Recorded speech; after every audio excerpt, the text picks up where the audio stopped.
Hey everybody, we're back. We had just another slight glitch there. This time it's not our fault though, not really. So I think some of the music our friends over at the Raven used, apparently Sony Entertainment was real upset about and filed some like copyright strikes against us. And anyway, it's a whole long thing, but our video kind of killed the feed and scrambled up the audio a little bit here. So we just started a new feed, so we're back. So hopefully you can join us again, but that explains a little bit of what you're seeing at the end there. Became a little choppy. But anyway, we are back. We still have a lot more to bring you this evening. But before we go too much further, we have another sponsor we really want to thank. It's our friends over at Bedrock Kitchen and Bath.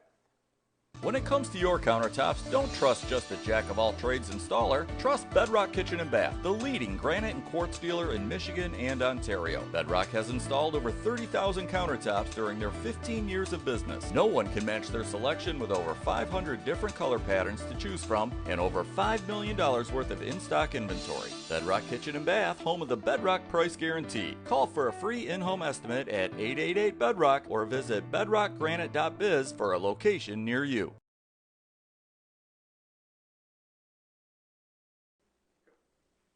All right, thank you guys. Thank you again to all of our sponsors today. We really appreciate all of your support in making this happen. I'm going to go ahead and give an update on our number. We are currently, with our sponsors put in, we are at $3,700.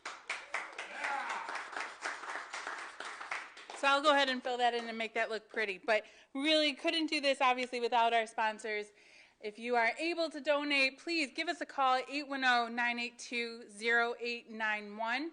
That number is 810-982-0891.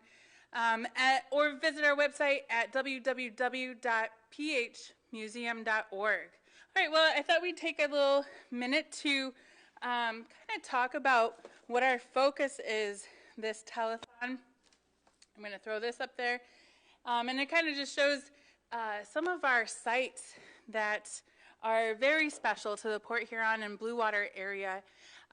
You know, our focus is collections, and I'm going to go ahead and have our curator of collections and exhibits, Kayla, come on in, and our curator up at the Fort Gratiot Light Station, Lauren, come on in as well. Hello, ladies. Hello.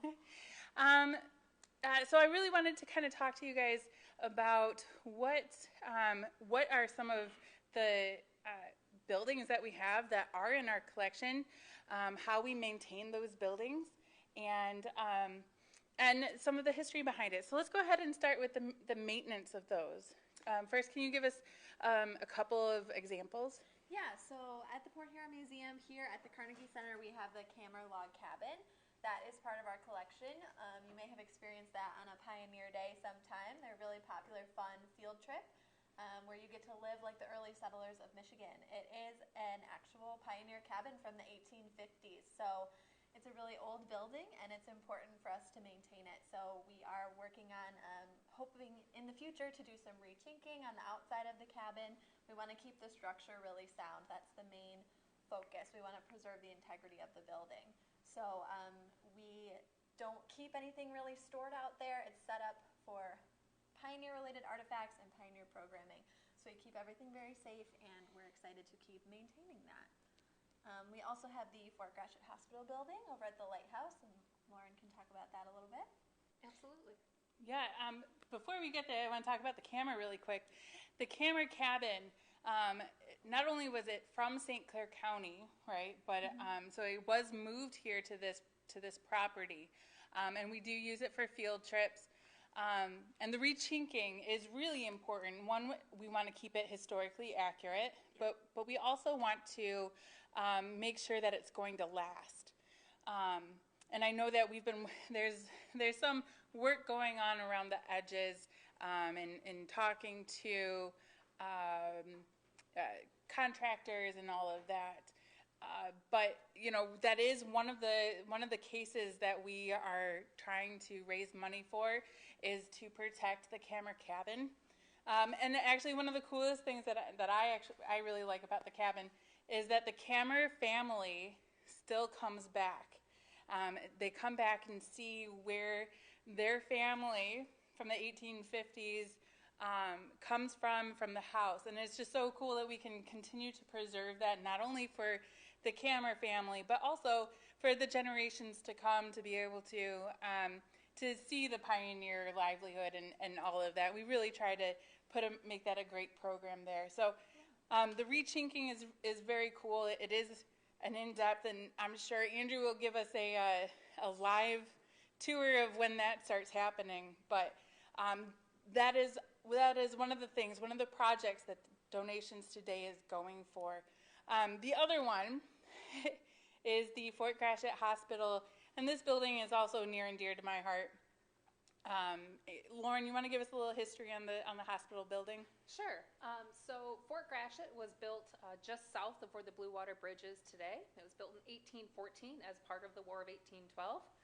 Didn't see much service during that war because it was actually over by the end of 1814, so didn't serve much of a purpose then.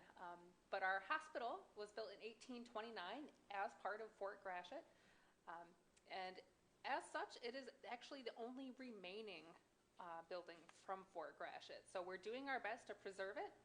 It was actually sold in 1879 to some people who wanted a prefabricated house, moved a street west of where it sat originally, and is actually split into two houses.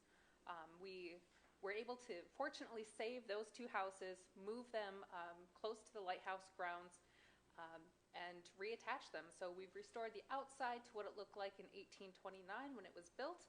The inside we are still working on, and that is one of the things that hopefully your donations will go towards when we get there. Our next major project there is putting gutters on the outside.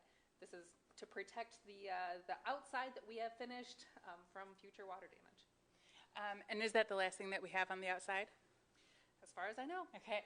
Yeah, so the next step, after we get the gutters to protect the exterior of the building, the next move is to go inside and really create a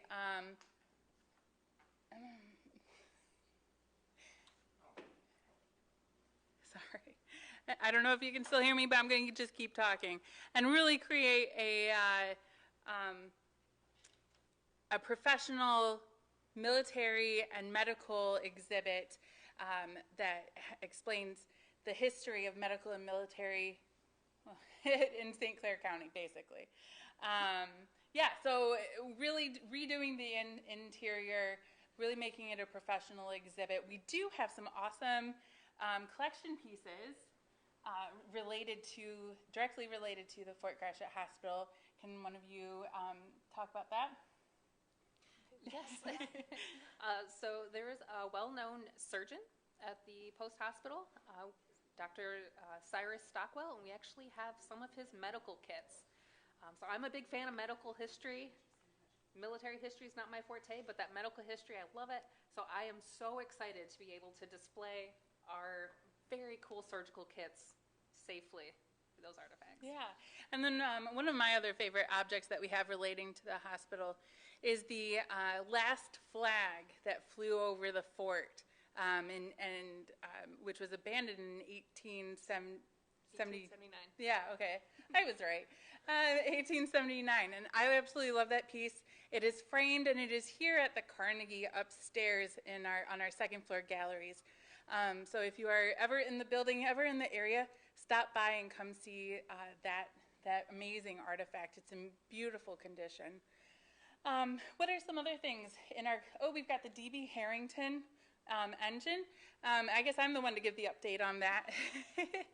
The DB Harrington was moved in 2018 to SC4 St. Clair County Community College, who graciously gave us some space on their campus so that we could work on restoring the locomotive. I'm not a trained person, so I can't give you all of the wonderful details about this piece. There's plenty on our website and on our Facebook page. It is a narrow gauge engine, which means that it is smaller, considerably smaller than what you might be imagining. And it is in the process of being restored, thanks to Streamline Historical Services. And We do have a place to move it for hopefully its permanent exhibit spot. I will hold off on on letting that be known until we can do an official live video. So definitely keep your eyes out on the future of what's happening with the DB Harrington. What other pieces do we have? Well, the Huron Lightship was opened this year again, thanks to our partners at the city of Port Huron. Just a beautiful job ever since that meteor tsunami last July, because 2020 was 2020.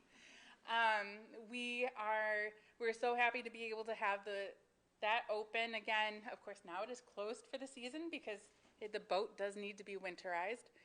But that ship did turn 100 years old this year, and we are very happy to have that in our collection as well. Do we number our buildings and our, like the camera cabin? They do not have a number. No? No. Not actually written on them. Right. Okay. Yeah. But I believe the camera cabin does have a number in our system. It does have an accession number, yes. Yeah. Okay. But we don't record it on the objects of the buildings. All right. Well, thank you, ladies. What's your favorite piece in our collection?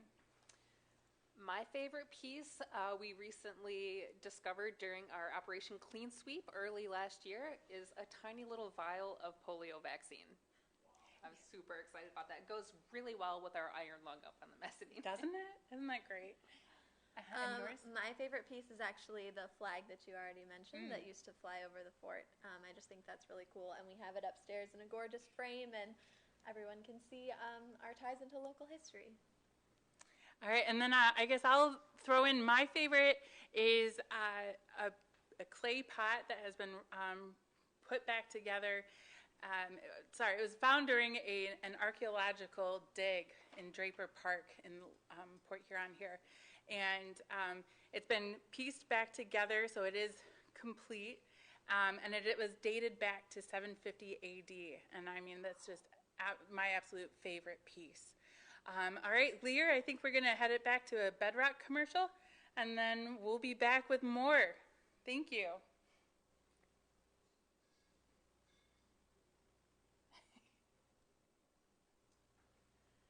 Gotta do a dance.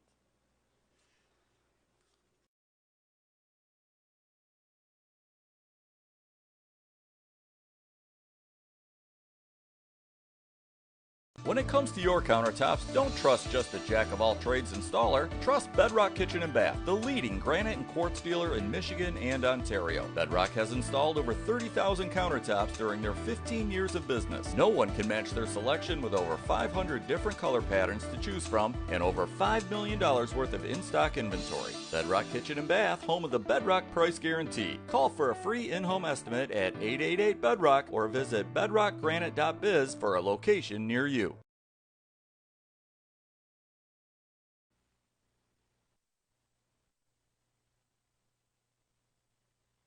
From our sponsor, Tri-County Equipment.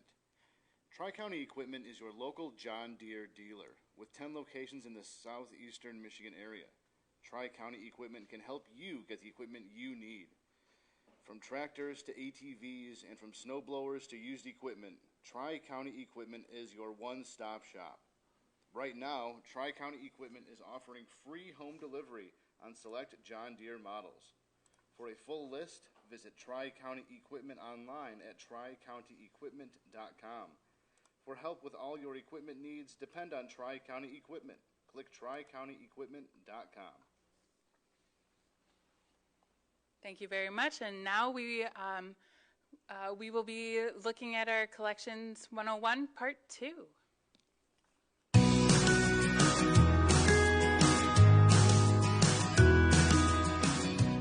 Kayla, now that you have this powdered duster, it's been through the process, the paperwork's done, you know what it is, everybody's approved it, what's the next step? So the next process is cataloging the item, and we actually have an online database for keeping track of all of our collections items. Wow. So every item that comes in gets a specific accession number, and accession just refers to the intake. So Okay. every item has a 3-segment accession number. That's the system we use here. The first segment of every number is the year that it was accepted. So if you brought this to me today, the first segment of its number would be 2021. Okay. Then it would be period. And the next number is the collection. So say we've already accepted 5 collection donations this year. This would be the 6th collection. So it would be 2021, period, 6, period. And then if you were just donating this item, we wouldn't put a third number on it. If you were donating this item and another like item with it, you have multiple items in your collection, that would be the third segment. So if it was one of 2, Okay. it would be 2021, period, 6, period, 1. And that's how we would keep track of the items. And all the other items donated by you in that collection, just the last segment would change. So the next item would be 2021, period, 6, period, 2. So if you were to donate multiple items in your collection, only the last segment would change. So that's how we keep track of our items. And we mark all of our items with archival ink. We just use these archival ink pens. It is removable. We mark right onto the item after we put down a coat of clear nail polish, which protects the item so the ink isn't going directly onto it. So this item has already been marked. It was donated in 1985. So its accession number is 85, period, 104, period, 1. So that is how we keep track of all of our items. And I'll show you how we would create a new record for this item. So this is how we would create a new record. We would determine which collection the item goes in. We have 4 collections. It could be an object, a photo, in the archives collection, or in the library. And it's usually pretty obvious which collection the items would go in. This is an object, so it would go in the object collection. So if I were to create a new record, I would just hit object, and then this sort of spreadsheet screen comes up, and I would hit add. I know that I want the accession number to be of this year. I'm just going to use one that I know we aren't using at the moment, and then I enter the object name. And I know this is a duster, so I'm going to add the new record, and then it comes up to this screen. Under collection, I get to put the collection that the committee has decided the item goes in. So say this item is going in the education collection. That's where I would put the collection name. I would put the date that I think the item is from, or if I have the specific provenance, I would put that. I'm going to put 1900. Then I would put who the record was cataloged by. I'm going to put my own initials because it was cataloged by me. And the status date refers to when it was input, what date that was. So I would put today's date. And I would then put my own initials again for who the status was done by. Okay. It gives you another line for what is the status of the item. So it's a whole big picture then. Yes, Okay. we're getting the general gist of what the item is and what it looks like. So I'm going to say the status is okay. Then I would put in the description of the item. I may put small, metal, nozzle, and then I would also measure the item if I could. And I would note that it's a duster for dry powder. That goes under the general description. Then I have all these other tabs on the side where you can fill out a few other things. We always try to put in the condition. This I would say is in good condition. The good, the bad, the ugly. Yes, so it goes from poor, fair, good, and then excellent. Okay. So most items are good generally. And then I would put today's date and that it was completed by me as well. If there were any particular notes about the condition of the item, say the nozzle was falling off, I would note that under condition notes so that I have a record. I would also try to input the dimensions of the item. We could measure it. And this subcategory that is called people is a really important one because this is where a lot of times the search terms are pulled from. So when I go into my database and I'm trying to find this later and for some reason I don't know the number, I can search duster or I can search dry powder. Would you be able to search nozzle or brass You looking? would. When I created the record, if I put all of those words in under search terms, then I could. So I'm in easy. control of how easy I make it for myself in the future. So I could put under search terms nozzle. So more is better duster, on that one. Yeah. Okay. Powder. You could do all kinds of search terms there. And then you would just hit save and you've created your record. You can also update, as we mentioned earlier, the location of the item. So this item may go in the storage, which we label as basement storage for now. And then we could give it a shelf and say we're putting it on shelf D23 with other like items. Oh, easy peasy. So all you have to do is edit it, save it, and then if I were to put this item on display again later, I just go in and edit the home location. So it's pretty simple, and it's really useful to have all this information right there when you're creating records or when you're going to do research later. Okay. So that's how we go about putting items into the system. Now, I saw barcodes on everything. Tell me about that. What's that all so about? we have recently started putting barcodes on all of our items. You can print them right from the screen here. It'll print out a little barcode like this. So each barcode is specific to the item and the accession number. So you'll see it lists the accession number as well as the name of the object along with the barcode. You just attach that to your item in a non-permanent way like that, and you take it to its spot on the shelf. That really is just a nice sort of backup to have. We have a barcode scanner. Okay. If I was traveling around in the storage and I wanted to scan this and learn more about it, I would scan it and it would pull up its record right away. Nice. So it's nice to have both. Kayla, I saw these, and I was wondering, what are they? They kind of look like door knockers with street numbers on them. They do. So we actually get a lot of research requests and people inquiring about learning more about particular items they have. So if you were to send me a request to learn more about this item, I would look it up in our database to see if we had any comparable items to go along with it. I could keyword search braid, I could keyword search 131. I can do those kinds of things to see if we have related items in our collection. If that is unsuccessful, I would then take it to our museum staff to see if they have any knowledge or records of items like this.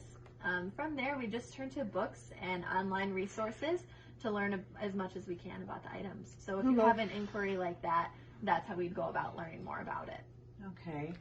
So once you figure out what it is, what's the next step to all of this? Like, where does it go? Does it find a new home? Yeah, so if this is a donation that you've given us outright and we've completed the intake and the inventory, it then will go into our permanent storage room. And I'll take you back there. We're going to wander through our processing space and then into our permanent storage room. Awesome. So we can head this way.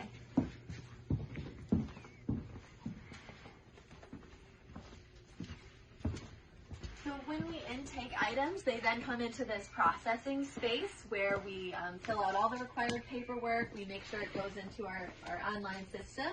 And then if it's going into storage, it'll go right into this permanent storage room. So this is our current storage space. And it's another reason why we're really looking to expand our display and storage space. So this is where everything happens. Yes. The real good stuff. Yes. Oh, And then it comes in this way. So you can follow me. Wow. Yeah, and like I said, we have over 20,000 items in our collection. A good chunk of them are stored here. So there's a lot to experience. So these items I would put down here once they've been cataloged and inventoried appropriately. They would come down here. I happen to know that they live here with these other items of a similar nature. So we have some other epaulettes down here, and that is where these items would be stored on these shelves. So we have, like I said, over 20,000 items stored, and a lot of them are stored here. So what are the numbers on those tags I see? Everything's got a tag. So all of our shelves are also labeled. So yeah, this shelf says D23. That's so that we can reference it in our online database. We would know that this particular seal is stored on shelf D23. So that's how we keep track of it. And all the items have their own particular label that gives their item number. And if we were to look them up in the computer, it would lead us to this shelf. So what's this barcode? So all the Is items. this new technology? It's a little bit new for us, especially. We have a system that's called Past Perfect, which is our online database of all of our items. Oh, you'll have to show me. Yes, we will go into that. So every item gets a barcode label that we can scan, and by doing that, we pull up all the information about it as well as its location and storage. Okay, so when things move around the building, you always know where they are? Yes, we do label when items are out on exhibit or if they're off at one of our other sites. We can change the location of those items in the database. So when they're put on exhibit, it will say on exhibit and the date. And then when we bring them back, we'll change that back to say storage D23. What an awesome process. Kayla, we have covered so much in our Collections 101. Please remind me, those cabinets you were talking about that are so important for the museum, what's that all about again? Yeah, so we are really excited to be fundraising for this project. We are looking to add museum quality glass cabinets to our visible storage space. They're tempered glass, they're lockable. We'll move them out to our open space so that we can bring some of these items that are in storage out to the public eye. We have a large collection of objects here in storage, but it does us no good if the public can't see them. So this is some of our object collection. We also have some of our library collection here, as well as our archive room where all of our paper documents are being stored. So we really have such a vast collection, over 20,000 items, and it's really important for us to bring these items out into the public. So we're excited to be fundraising for these specific museum cases.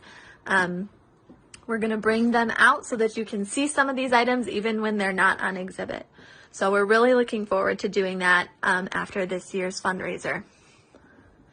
Thank you so much for tuning in to Collections 101. You can tune in, share our telethon, and donate all day long. We are live from 12 to 8 p.m. today for this year's telethon fundraiser for the Port Huron Museum.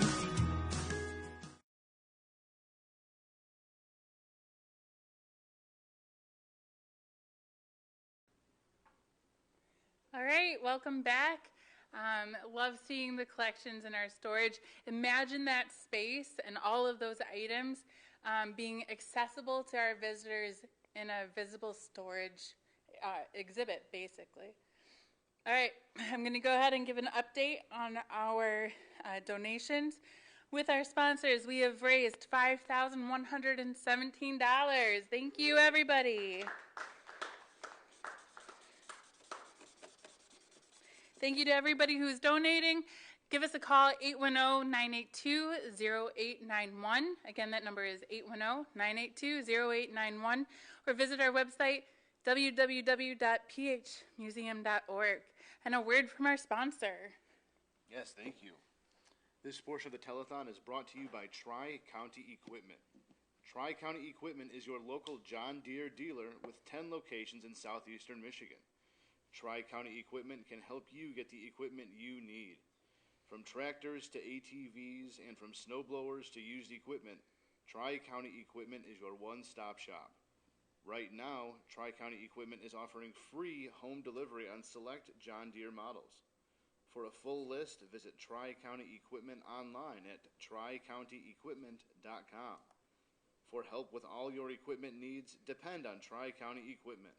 Click tricountyequipment.com. Thank you very much. And now we have a special tour with a special someone, very seasonal. Go ahead and take it, Lear.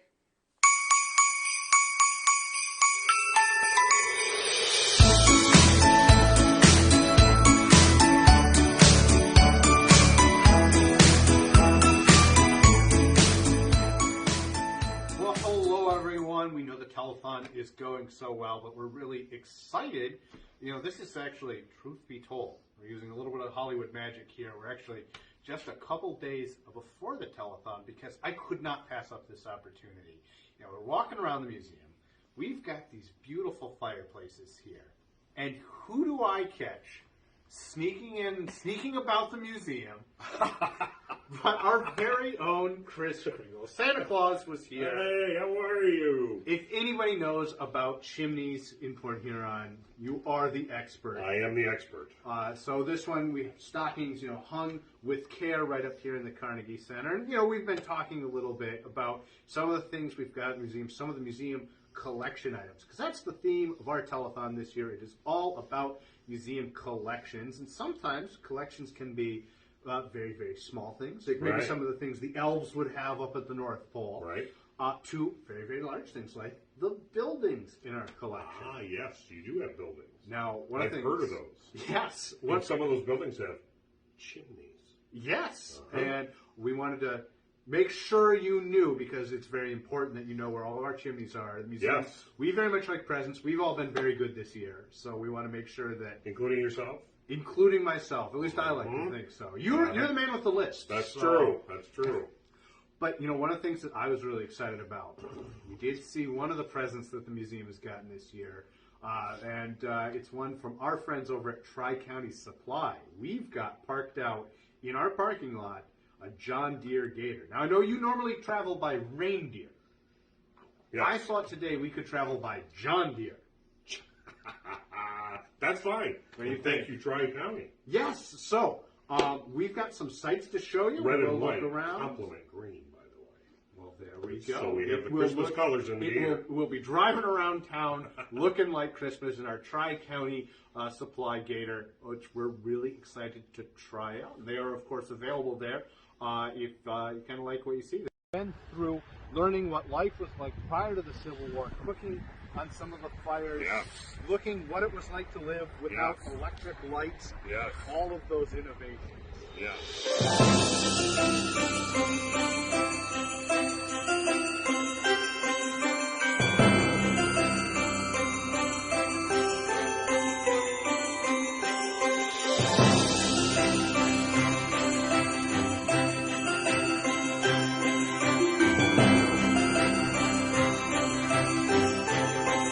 And I know some years the Huron would stay on station until almost the end of December. Did you ever have to make any present drop-offs at the Huron while it was docked just north of Port Huron? Well, I did, and you can see not only this lightship, but others in operation on a regular basis. Obviously, they haven't operated in a long time, but Well, that probably this is a gem. that was probably pretty handy for you, right? Navigating, you're gonna. A little bit. Well, when you get over Michigan, you know you're in Michigan. Right? Right? Always know where you are on the hand. Well, But you can see the lightships and all the other navigational instruments. It's really nice to have those. Rudolph really appreciated I think it'd be right up his alley. Well, Right up the there. Huron's one of the other items kind of in our collection. It was the last lightship on the Great Lakes, so yet another one that we're very proud of. it. And about a mile and a half from the Carnegie Center. Yes, it wasn't 1.5 far. miles? No, Yeah, not it at all. wasn't far at all. And, you know, we can already see our next stop right up here. We're going to go up to the Thomas Edison Depot Museum. All right. Well, thank God for Tri-County Equipment for providing this gator so we could get all around Port Huron I to think see these collections. it handles well on the road. I think it handles well off-road, too. I have a heated seat here in my seat. I'm not sure if it's my Devin's issue or maybe I'm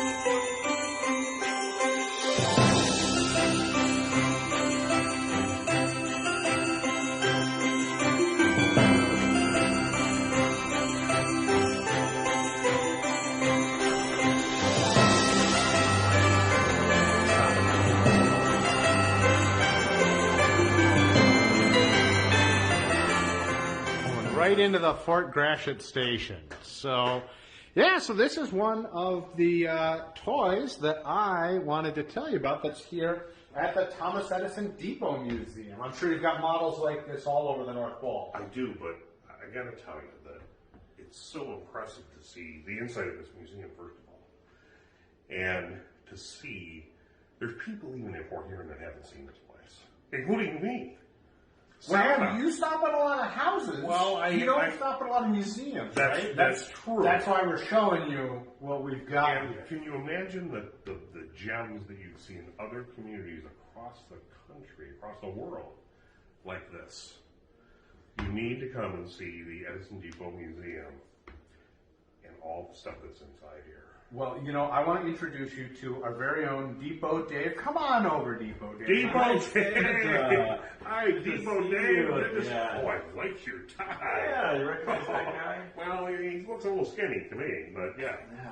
Now, I know you might not have gotten as many visits from Santa when you were a kid, but you had to have been good at least a couple of years, right? Yeah. His twin sister was on the nice side. Well, then you would have seen that. But we've been going around talking about our collections today at the museum, talking about collections with Santa, which is kind of our goal of the telethon this year, which, by the way, you can see that number up at the bottom of your screen. You can give us a call. Go onto our website. We're always taking those donations all day today. Today, this whole segment's been sponsored by Tri-County Supply, which is why we've really been putting the pedal to the metal out in their gator, which we've been excited about. When you came in, those look handy. Yeah. So anyway, I thought maybe you could share some of your favorite parts. You spend a lot of your time, not all of your time, but here at the Depot, you know better than anybody else. I thought maybe you could share a couple of fun, maybe a Christmas fact or some of your favorite parts of the collection here, and share that with the elf himself. Very good. My favorite thing we have on display is printer's type that Tom Edison used to print a newspaper that he sold on the train. And maybe we can go take a look. Yeah. I'll let you lead the way. Well, Santa, here's the printer's type they found when they did archaeology at Edison's boyhood home. He rode the train from this station every day to Detroit, and because he had an all-day layover in Detroit, the railroad let him have a chemical lab on the train. He did chemistry experiments in the baggage car. On the train? On the train. And he also... OSHA wouldn't do that today. No, it was not a good idea then, because he caught the train on fire just outside Port Huron at Smith's Creek. They tossed him off with all of his stuff, his printing equipment, made him walk home. But he didn't lose his job, which was really incredible. Oh, that's good. And he continued to print that paper in the basement of his house, and that's where they found this printer's type when they did the archaeology there. That's my favorite thing. Yeah, do that. That might have been something he put on his Christmas list when he was a little boy. Who knows? Probably. And when I heard you were coming today, I went to the record vault, and I brought out a Christmas record if you'd like to hear it. Oh, I'd love to. From the 1920s, not well known today, but it was a big seller in the 1920s. All right, let's go take a look at that. So Edison was known for a lot of different inventions, but his favorite was the phonograph, 1877. This is the invention that got him the nickname the Wizard of Menlo Park. And this is the original format for sound recordings for home use, a cylinder record, which Edison always preferred because the diameter never changes on a cylinder, whereas on a flat record, you have less and less room to record as you get to the middle. And Sure. Audio engineers, that really bugged them. It was something called intergroove distortion. So this is Who hasn't had problems with intergroove distortion? It's still going on today. I had trouble with that with my elf sometimes. This phonograph is from 1920. The original cost for this was $250. In a year, you could buy a Model T Ford for $395. So compared to a car, you're almost there. Super expensive, but they sold really well. And here's a really common Christmas record on the Edison label called "Ring Out the Bells for Christmas." We'll just play a little bit of it for you.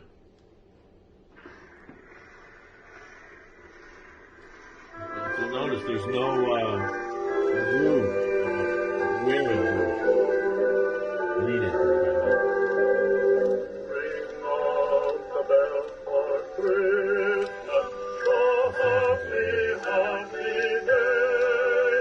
In winter while the holy child within the cradle lay. Oh, wonderful, what Savior, healing from angel love. His piety was stable, and Mary on his throne. Ring out the bells for Christmas. Ring out the bells for Christmas. Ring out the bells. Ring out the bells. Happy, happy day. What a gem. There we go. Edison's favorite invention and a Christmas song played on it. But I think, of all the inventions, obviously phonograph is his favorite, but there's one he is most well known for. True. The light bulb. This is one of the biggest light bulbs ever made. It's a 50,000 watt light bulb. And this was used on top of a proposed permanent memorial to Thomas Edison that they put up for the world premiere of the movie Young Tom Edison starring Mickey Rooney. Mickey Rooney came here in 1940 for this world premiere along with Tom Edison's wife, Mina Edison, Louis B. Mayer of Metro-Goldwyn-Mayer Studios, Father Flanagan of Boys Town, Edsel Ford. Of course, his dad had been Edison's best friend. Harvey Firestone Jr., his dad, Ford, and Edison were camping buddies. But Tom Edison's wife actually lit this light bulb up in 1940 as part of the ceremonies and all the things going on for the world premiere of that movie. They never built the permanent memorial, probably because nobody wanted to pay the bill for 50,000 watts. Well, there's that. Yeah. I mean, you yourself must have a pretty large Christmas light bill every year. I do, but I would not invest in a 50,000 watt bulb. No. I have all LED now. Smart. Yeah, that's incandescent too. So it, not only does it get bright, it gets very hot. Very hot. You've got too much snow to worry about melting. Can't handle heat. Yeah. So anyway, that was Edison's most favorite. I don't want to call it invention because a lot of people were working on light bulbs, but he's the first one to make one that was usable. But what he doesn't get enough credit for is the whole infrastructure behind it. What good's a bushel basket of light bulbs without a generating plant and wires and all that, the safety aspects of it. And you're suggesting that Edison had something to do with all that infrastructure? Yeah, without him. I kind of knew that, but I forgot. Well, you know, your Christmas lights at home, if you take one bulb out, they all go out. Well, if your house were wired that way, imagine if one of your light bulbs went out. But Edison developed a parallel circuit, which allows a light bulb to go out and the rest stay lit. So, should have called it the Edison circuit. He missed opportunity, but yeah, he saw plenty of them, though. Don't worry. well, I think this has been some great Christmas stories, but we've got another couple collection stops to make, look at another couple of buildings and sites in our collection. But Depot Dave, thank you so much for letting us stop in. And Santa, what do you say? You want to hop back on the Gator and head on up to our next stop? Well, I've warmed up, so I got plenty of heat to make it up to the next stop. All right. You're going to love the next one. Is it a secret? Does he know where he's Oh, going? I think he's got probably a pretty good guess. Okay. However, I really enjoyed this stop. Good. It's the first time Santa has been in this depot, and people in this area need to come up and see this. We have 3 chimneys here, Santa. You can come anytime you want. That's wonderful, but people, the people from Port Huron need, and the surrounding area need to come and see this museum. Yeah, it's very well done. It was professionally done by the same company that built the very famous Spy Museum in Washington, D.C. Okay. That'd Get be fun here. to see. Get here. You heard it from the man himself. All right, well, we're going to head out, and we'll see you in just a little bit. Thanks so much. And thank you for coming, Santa. You're welcome. Good to see you.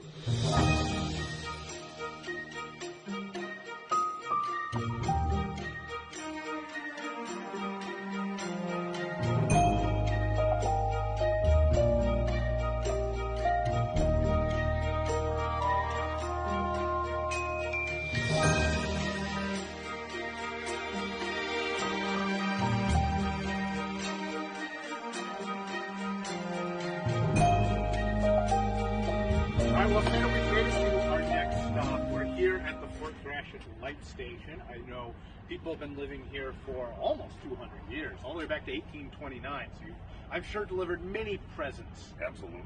to the light keepers who have lived here over the years. But this is one of my favorite stops. This is kind of the museum store. It's nice and warm. Let's go in and warm up for a second, and we can even meet Mike. Thank you so much. Oh, hi. Hi, Mike. No, good afternoon. How are you?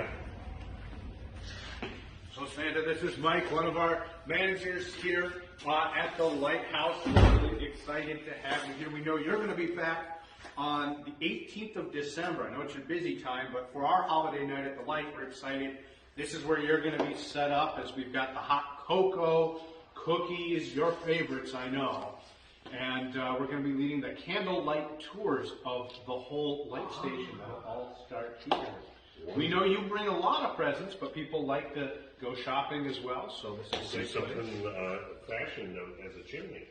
Yes. With stockings. It's always important to have one of those fireplaces, even if it's flat screen TV, it still counts, right? It's absolutely. We're a museum, what would we say, Kevin? That's right. But we've got things decorated, kind of the 90s, so we've got even more decorations coming, and we're really excited to welcome a lot of people in for our candlelight tours of the entire light station. Can I ask a question? Certainly. So what was this building? So this was the crew equipment building. So Okay. if you look behind us, 4 great big doors here. This was a giant garage. Okay.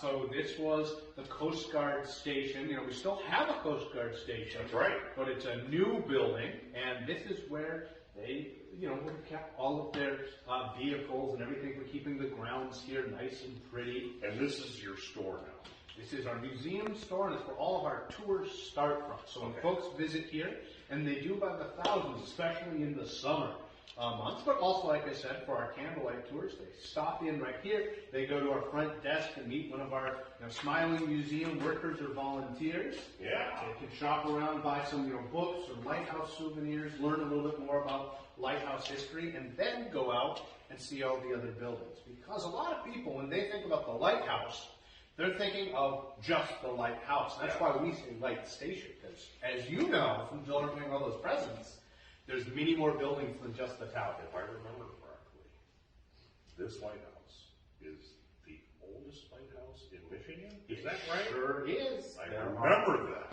There are a lot of them, but this is the very first one, all the way back to 1829. I was a wee lad back then. So, let's go take a look at some of those other buildings that are in our collection, including the Fort Gratiot Post Hospital, which is one of my favorites.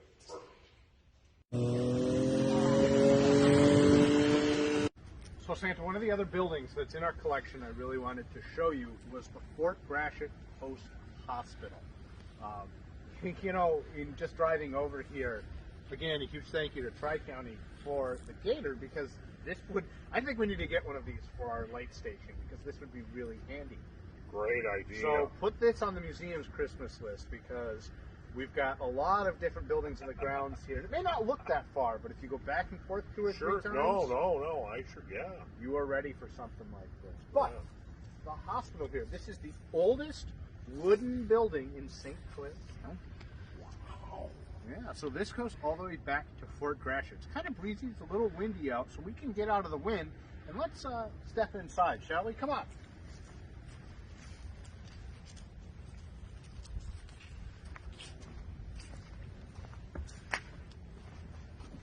So this is a building we've been working on for many years, and it's nothing short of a miracle I've of historic preservation. I've heard about the restoration of this building. Yeah, so this was built all the way back in 1828 at Fort Gratiot. It was cut in half, and we put the 2 halves back together, and the outside is mostly done. There's 1 or 2 little things left, some gutters. The inside is where we've got some work to do, so you'll have to forgive us, but it's on the to-do list. We could borrow some of your elves, I think, maybe sometime. As long as it's short work. It's short work. All right, well, let's step inside.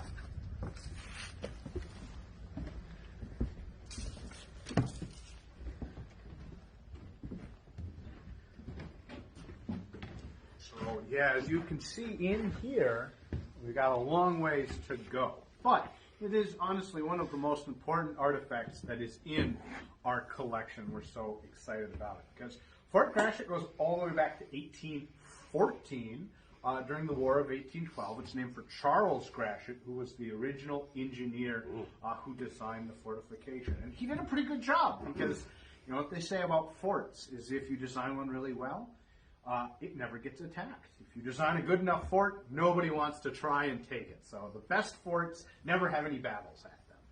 So for many years, Fort Gratiot here guarded the outlet into Lake Huron from 1814. But in 1828, there was a massive building boom, and that's when they built this and quite a few of the other officers and enlisted man's quarters at the same time. But this is one of the only ones that we know to have survived. So I think we've got some pictures we can show you right here in the hallway of what some of this looked like. So come on over here. I'll show our camera operator. We've got an original picture of what things looked like Back in the 1860s, there were actually some additions onto the back, including things like a morgue, which, a little morbid, but what you always needed a hospital, right? But many people were treated and got better here, which is nice. But by the time the fort closed in 1879, you might be more familiar with the hospital as these two houses. So it was split up, and people lived in these two smaller houses. I recognize the chimneys. Yeah, so that's how you would recognize this building. After it was a hospital, it was a home for a long time. But by about the year 2000, people had moved out. No one was living in them anymore. The city was kind of getting ready to tear them down. There were these small little houses over by the bridge on St. Clair Street. But somebody, an archaeologist and some of the historians from the museum looked at them and realized they kind of put two and two together, or in this case, one and one together, and realized it was two halves of the same building. And they were able to redo the building. In fact, I knew you would love this. Close-ups of the original chimney and the reconstructed chimney that we have today. So we worked with some of our friends in the community. We had to rebuild this center hallway from scratch, but we brought the two halves together. And one of the things that I really like about this place, right in here, we can see the original split wood insulation. When we look up in the timbers here, we can see where it was hand-hewn, just like you were telling me earlier about those elves working with wood is difficult, hard work, but they were using all hand tools to carve out these large beams and then using what looks like just pieces of firewood as their insulation. You know a thing or two about living in cold climates. You know, how important is insulation? Absolutely critical. And notice that this is a real 2x4. Oh, exactly right. It's actually dimensional lumber. None of this 1.5 by 1 3/4 or whatever it is. That's a real 2x4. Exactly. So much more difficult to pound something into. So I suspect that the insulation here was easier to install instead of nailing it to something and sliding it between walls. It makes a lot of sense. Yeah. So, it is a work in progress. We've got, a few kind of exhibits. We've worked with some volunteers, but we've got big things coming on the horizon. This is one of the big reasons we're encouraging folks to give during our telethon today, because the money we're raising is going to projects just like this, where we can finish this up and we can tell some of the medical history and the military history of the area, because this is the only part of that fort that is left. I know. And so this is part of the larger museum's collection. Exactly right. Yeah. So sometimes, like we said before, collections can be very small. It can be a thimble, but it could also be a building like this. And today when you mention Fort Gratiot, most people just know that's where the mall is. We think about the township, but we don't think about Fort Gratiot, the military installation. Right.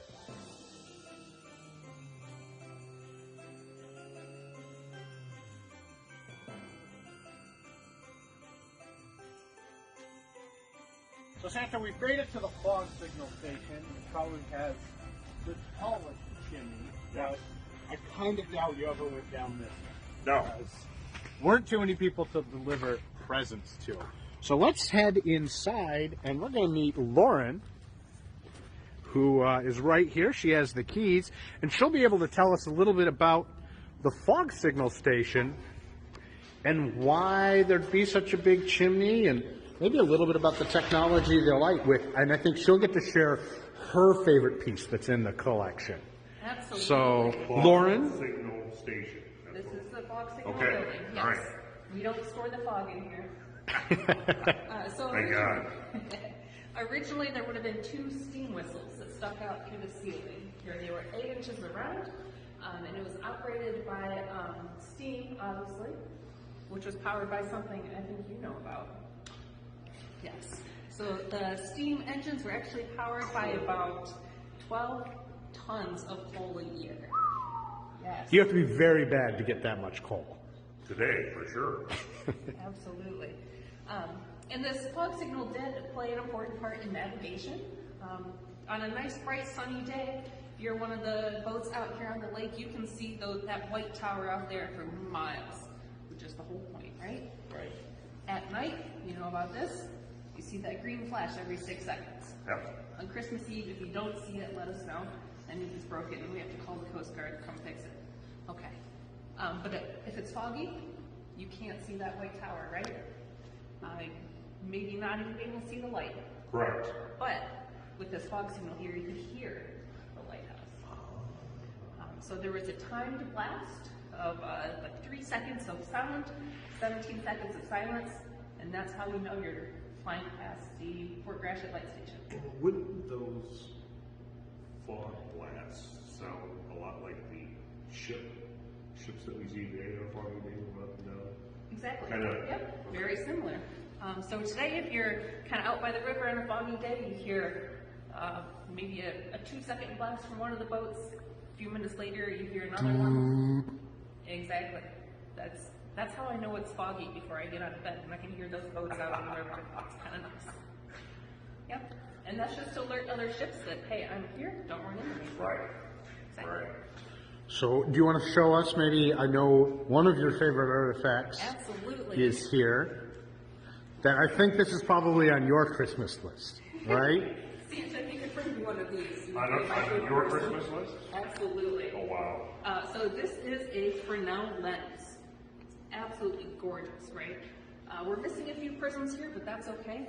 It still works really well. This was a technology invented by a Frenchman named Augustin Fresnel in 1822. He was a French civil engineer, and he was hired by their government to come up with a better way of lighting lighthouses. I've read about this. Fascinating history, right? Very fascinating. So previous to this, we were using whale oil lamps, maybe 10 or 12 on the top of the lighthouse. They're not terribly bright, they're very inefficient, and there's not that many ways for the frequencies. So it's kind of hard to get that way. That's right. That's right. In 1822, Augustin Fresnel invented this, and it was just one single lamp inside there with a lens this size. You'd be able to see that for about 12 miles Okay. out across the lake, which is incredibly impressive. So it's just harnessing the power of science here and refraction and reflection. I don't know if Rudolph can be seen for 12 miles. He can. No. He's got to get a little tiny Fresnel lens for his nose. He wouldn't be able to fly if he had nose. Probably not. This is going to be really heavy. It is That's lead right. and glass. That's right. So Lead in it is lead and I glass. see a few bubbles or maybe cracks or something. Well, it is pretty old. Yeah. Fizzle. And Does this is, this work? Can we? There's no if I plug it in. Santa's curious. Oh, so you can show this. There's been, you can come in here to the fog signal station, and maybe in the summer when you're not as busy, you can come and you can read about all of the different lighting systems that we have that are a history. It seems to me much like when we were at the Thomas Edison Museum, that people from this neck of the woods have not come here to see the history of the technology of this. Yeah, there's always lots to learn. All right, I think we're going to grab ourselves a little extension cord. We'll show you exactly how this works. All right, I think we've found ourselves our extension cord. We're all plugged in now. And Lauren, so you're telling us about this Fresnel lens. Yes, it is my absolute favorite piece of lighthouse technology. It was incredibly innovative. Like I said, they were in Europe from 1822 onwards. Some lighthouses do still use them. Of course, they have modern light bulbs inside, but the technology of the lens remains the same. And I can kind of show you That's how it important works. to know. That's important to know for people to know. Yeah. Whoa. Okay. Don't look too close. Yeah. It can be blinding. So in there right now, we do have just a single light bulb. Yep. Just like you put in your lights at home. On the bottom. Yep. Like a 40-watt bulb, we should mention. It is not a bright bulb. Really impressive. So this bright light that you see is all due to these prisms right here. They have to be specifically manufactured to the right dimensions. There's a great illustration, I think, right up here. So that bulb creates a column of light. That's what I'm describing here, much like the description up here. So there's just a single light source in the center radiating outwards in all directions, and it's those prisms that catch the light and bend it into one straight beam out across the lake. Ah.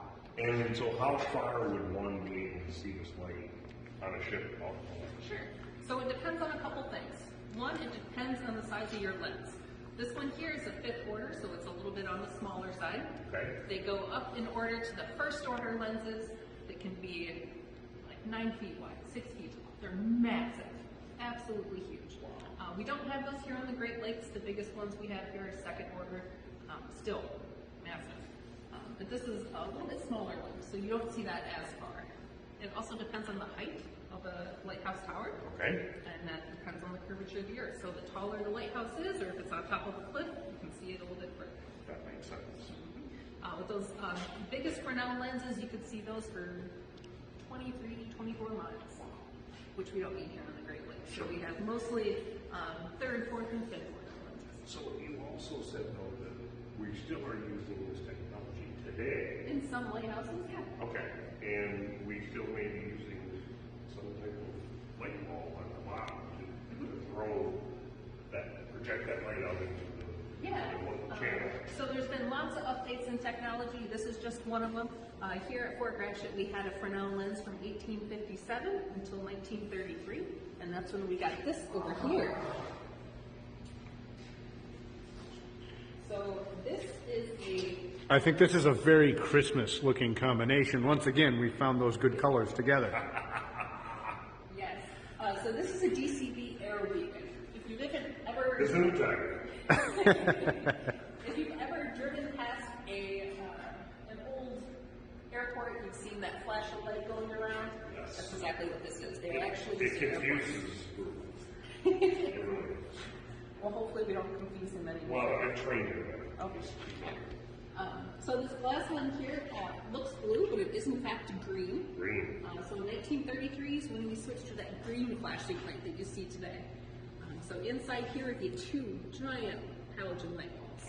Absolutely massive. 2, because one would only be burning at a time, and when that one went out, it automatically switched to the next one. So you don't have to change a light bulb every. And so the technology today that we see at the airport, out on Gratiot, I think, coming down out of Gratiot, has a red light, or excuse me, green light, white light, and it looks like it rotates on itself. Did this rotate on itself? It did. But we're just going green. Just green. Okay. Yep. So it's that green flash every 6 seconds, just like the one you see today. Okay. This was mounted outside at the top of the tower, and it just rotated at that specific timing, so the boats out on the lake would see that. Today, we are still an active lighthouse, as you all know. I'm sure you've seen it. I do know that. Yeah. And today it's just an LED. It's about the size of a 5-gallon bucket at the top of the tower. It's maintained by the Coast Guard. They do all the maintenance on it, and it just flashes on and off. Green. Green. Yep. We're one of the few. So Santa would look good to that. Absolutely. Santa looks good anywhere. Well, next to the green light especially. Oh, Mrs. Claus, that you see her next time. Okay. Yeah. This is amazing. Santa is so impressed with what he showed me today. Do we have anything else we want to see today?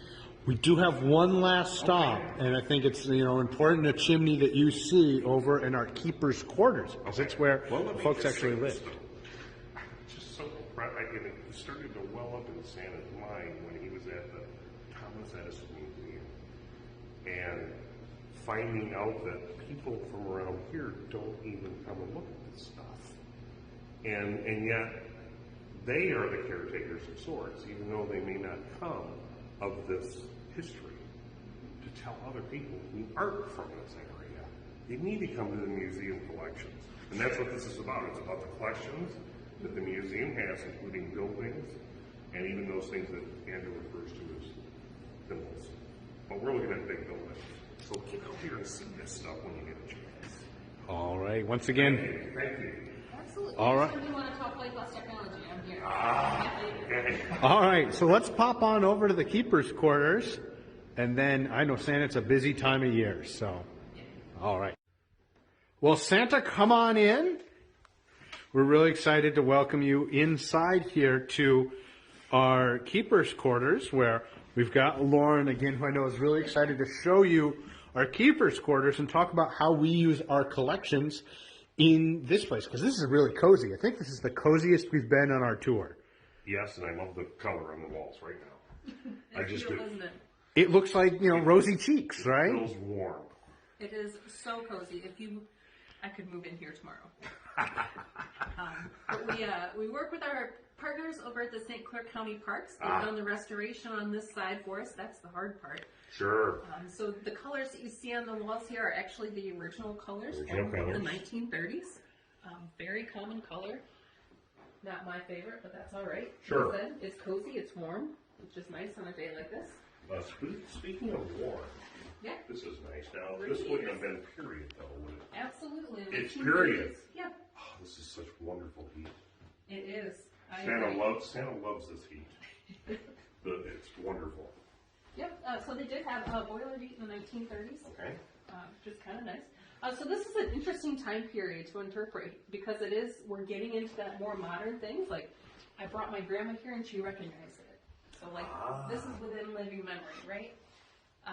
But we do the 1930s for a couple of reasons. One, 1938 is the newest building we have on the grounds here. Okay. The store, the equipment building that we started in was built in 1938 by the U.S. Coast Guard. Okay. So we can't really take the time period back to anything before that. Sure. Because then we'd still have this random building out there, right? Right. 1938 was also the year the Blue Water Bridge opened. Ah, that's right. Yeah. So I remember it opening. You were there, right? In I disguise. went over it.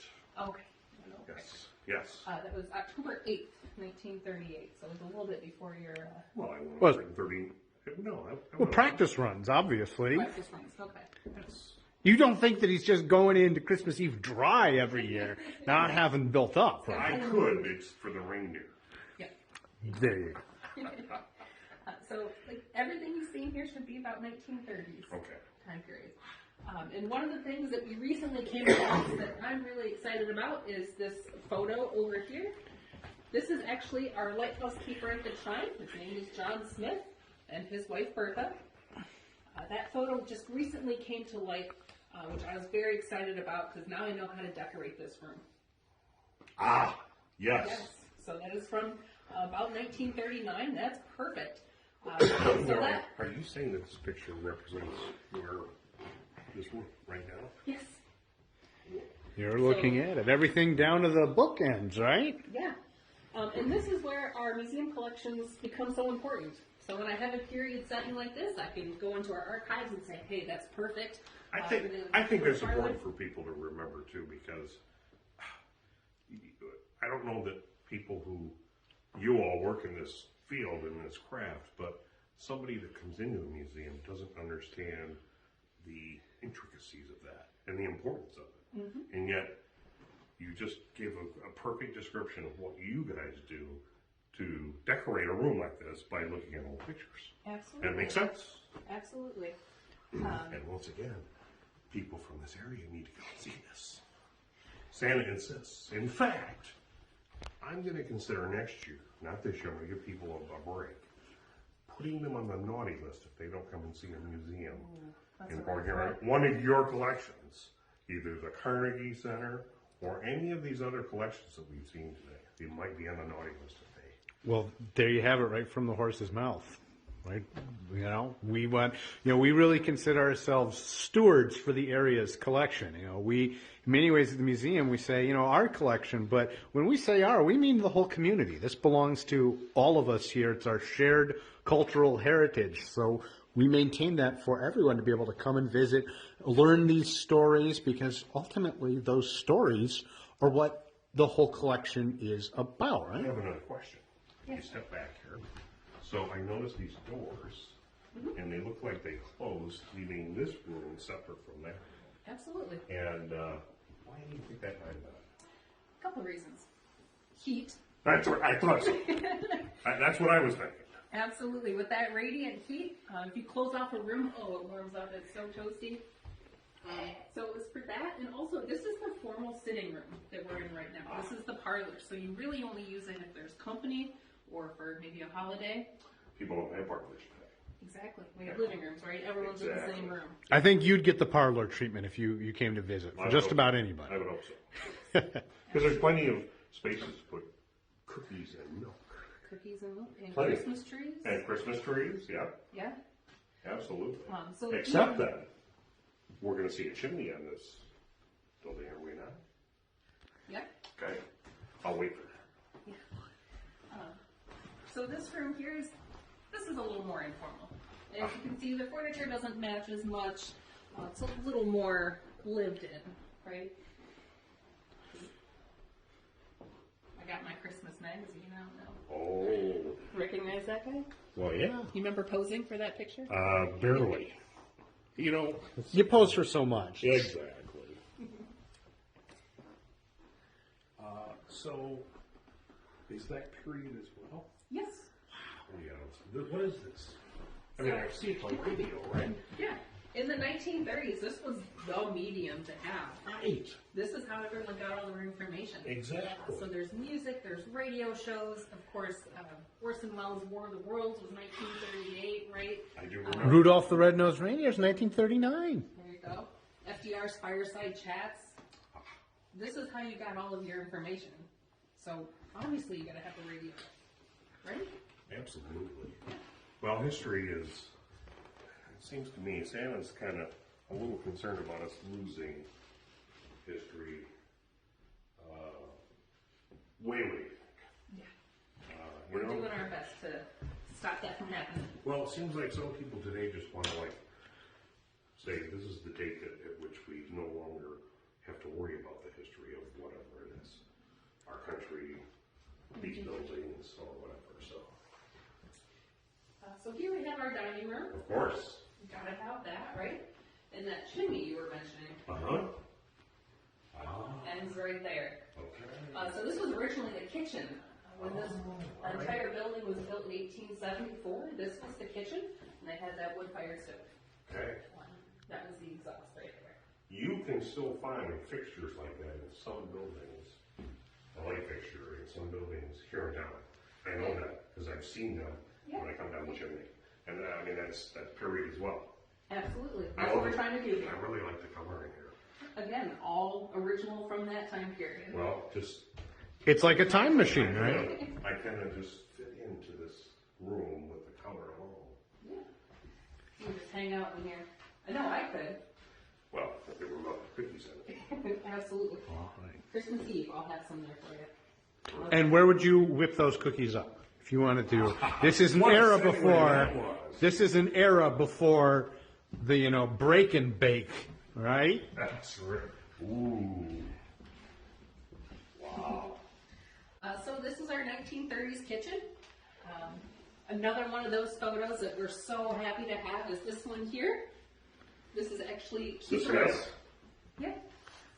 That's Keeper Wilkinson. He was the first keeper under the Coast Guard. Okay. Yep. So he was actually a member of the Coast Guard, but he was a lighthouse keeper, and that's his wife there. She's making fresh donuts. It's got to be a close second to donuts or to cookies, right? Donuts are just bigger cookies. We're doing our best to recreate what we see in that picture. Right. Because one of the things I didn't mention about this building in particular is that there were people living in here until 2004, when they built the Coast Guard station next door. This was actually housing for the officers and their families. Okay. So I'm sure you delivered some presents I to did. some of the kids I'd here. forgotten about that. Yeah. So this had been completely modernized. Okay. And so we're restoring it back to the 1950s. Now, I see you've got a radio in here, which we talked about before. But check out the pantry real Isn't quick. that beautiful? Santa's really partial to food. Like there's a couple of cookie tins in there. Potato chips at the very least. Now here's the first thing I see is cocoa. Yeah. Look at this. The Ritz cracker. We still have Ritz crackers today. Look at the ball jars. We still Maxwell use those. House coffee. Absolutely.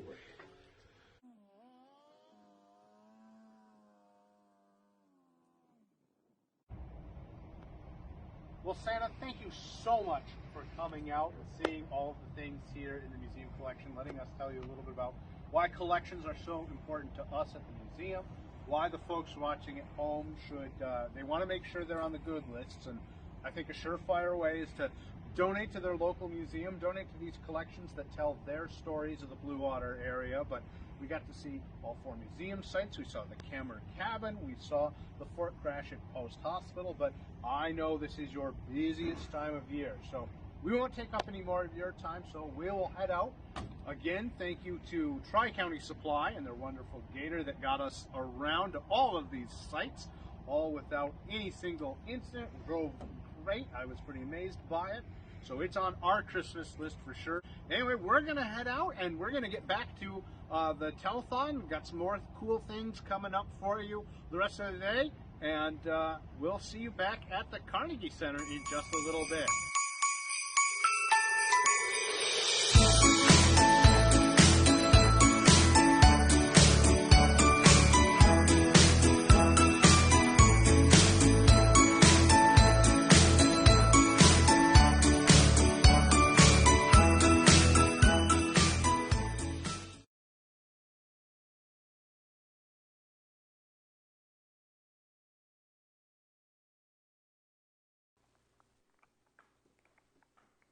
Okay, and we're back.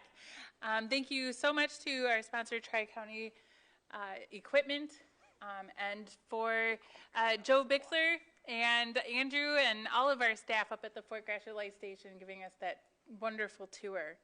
I do want to give you guys a quick update on where we are at. We have a grand total of $5,427. Thank you, everybody. Thank you guys so much for donating today. We really appreciate all of the time and support that you guys are spending with us. Stick around. We've got an awesome show coming up soon. Give us a call. Our phone bank is ready. 810-982-0891. Again, that number is 810-982-0891. Also, for donations of $50 or more, you get this limited edition telethon only wonderful museum, Port Huron Museum coffee mug. So donations $50 or more, you get a special coffee mug. All right, give us that call or visit our website, www.phmuseum.org. And a word from our sponsor. Thank you. This part of the telethon is sponsored by Tri-County Equipment. Tri-County Equipment is your local John Deere dealer with 10 locations in southeastern Michigan. Tri-County Equipment can help you get the equipment you need. From tractors to ATVs and from snow blowers to used equipment, Tri-County Equipment is your one-stop shop. Right now, Tri-County Equipment is offering free home delivery on select John Deere models. For a full list, visit Tri-County Equipment online at tricountyequipment.com. For help with all your equipment needs, depend on Tri-County Equipment. Click tricountyequipment.com. Wonderful, thank you. And we'll hand it off to Andrew and our next act. All right, well, I am here in our South Gallery, and we are here with Rocky Wallace. Rocky, welcome. Oh, thank you so much for having me. Yeah, we're really excited to have you. I know you have many talents. We were talking beforehand a little bit. You are a singer as well as a songwriter, and from kind of the local Blue Water area. Yep, So. I've played actually out in this area a few times. So I've had the pleasure of visiting Port Huron here, and it is just a stunning community. So I'm really excited to be back here. I did a little shopping, and went to the Raven Cafe, and went to Rubu before, so we had to kind of support the community over here because we just love the Thumb area. So Yeah, there are a lot of fun opportunities here in Port Huron. But I know you've got a lot of songs prepared for us. So yeah, you've got some good ones. We're listening to you warming up. We're all really excited to hear your set. So I am going to get out of here, let you do your stuff, and thank you so much for supporting the museum. So, Rocky Wallace, everyone. Thank you so much. This first song I'm going to do is called Rise. And again, my name is Rocky Wallace, and you can find my music on Spotify and all that jazz. The song is called Rise.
Thank you. I hope you guys are enjoying yourselves at home. This next song is called So In Love With Me. It's a little self-love after a breakup kind of vibe here. So, and I got a music video for this one coming out in just a couple of weeks. So here we go.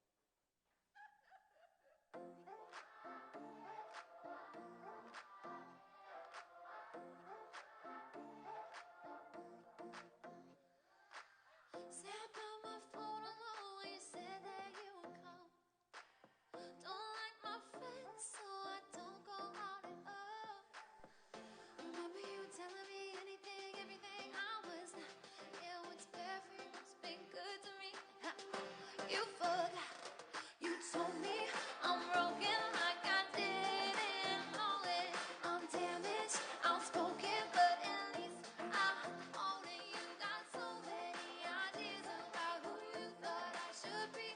I was so in love with you, now I'm so in love with me.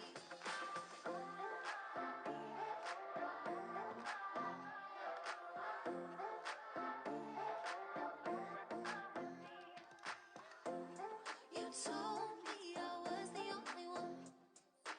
Sold me your story, but you got the ending wrong. Remember you telling me you could be everything that I want. Yeah, what's good for you has been good to me. Since you've been gone, you told me I'm broken like I didn't know it.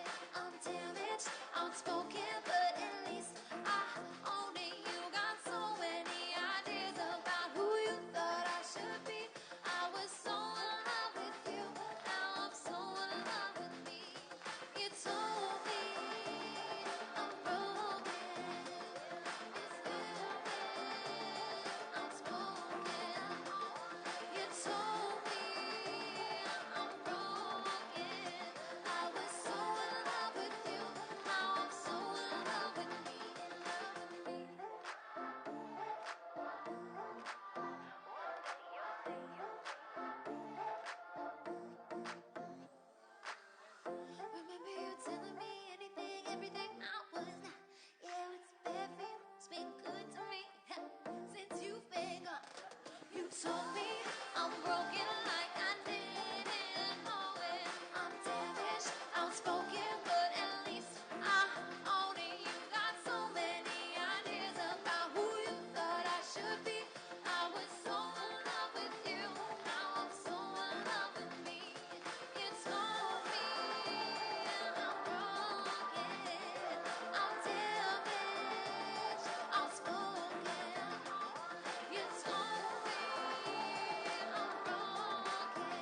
time for one more?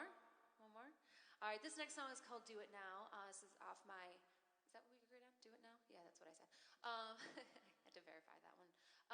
So this song is called Do It Now, and it is off my new EP that is out everywhere. You can find it on all digital platforms. Again, my name is Rocky Wallace, and you can find me at Everything Rocky.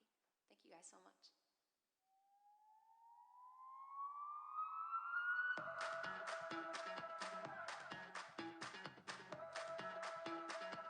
You know the way you make me feel. You make me think that love is real. If this is it, just show me how. Show me how. If you're gonna fall in love with me, then do it now. Baby, I want everything that you've got. Speak now first. Hit me with your best shot. Don't leave this running around my brain. Just tell me that you feel the same. You know the way you make me feel. You make me think that love is real. If this is it, just show me how. Show me how. If you're gonna fall in love with me, then do it now. If we're gonna fall in love, let's do it now. If we're gonna fall in love, let's do it now. Baby, I know it's safer to move slow. Let's not say no. Let's do it the night goes. You make me think I'm in a dream. The sweetest thing I've ever seen. You know the way you make me feel. You make me think that love is real. If this is it, just show me how. Show me how. If you're gonna fall in love with me, then do it now. If we're gonna fall in love, let's do it now. If we're gonna fall in love, let's do it now. Let's do it now. Do it now. If you're gonna fall in love with me, then do it now.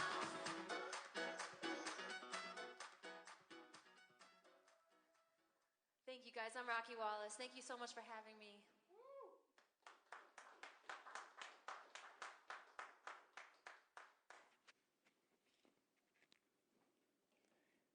All right, wonderful. Thank you, Rocky, so much. That was absolutely awesome. Loved it.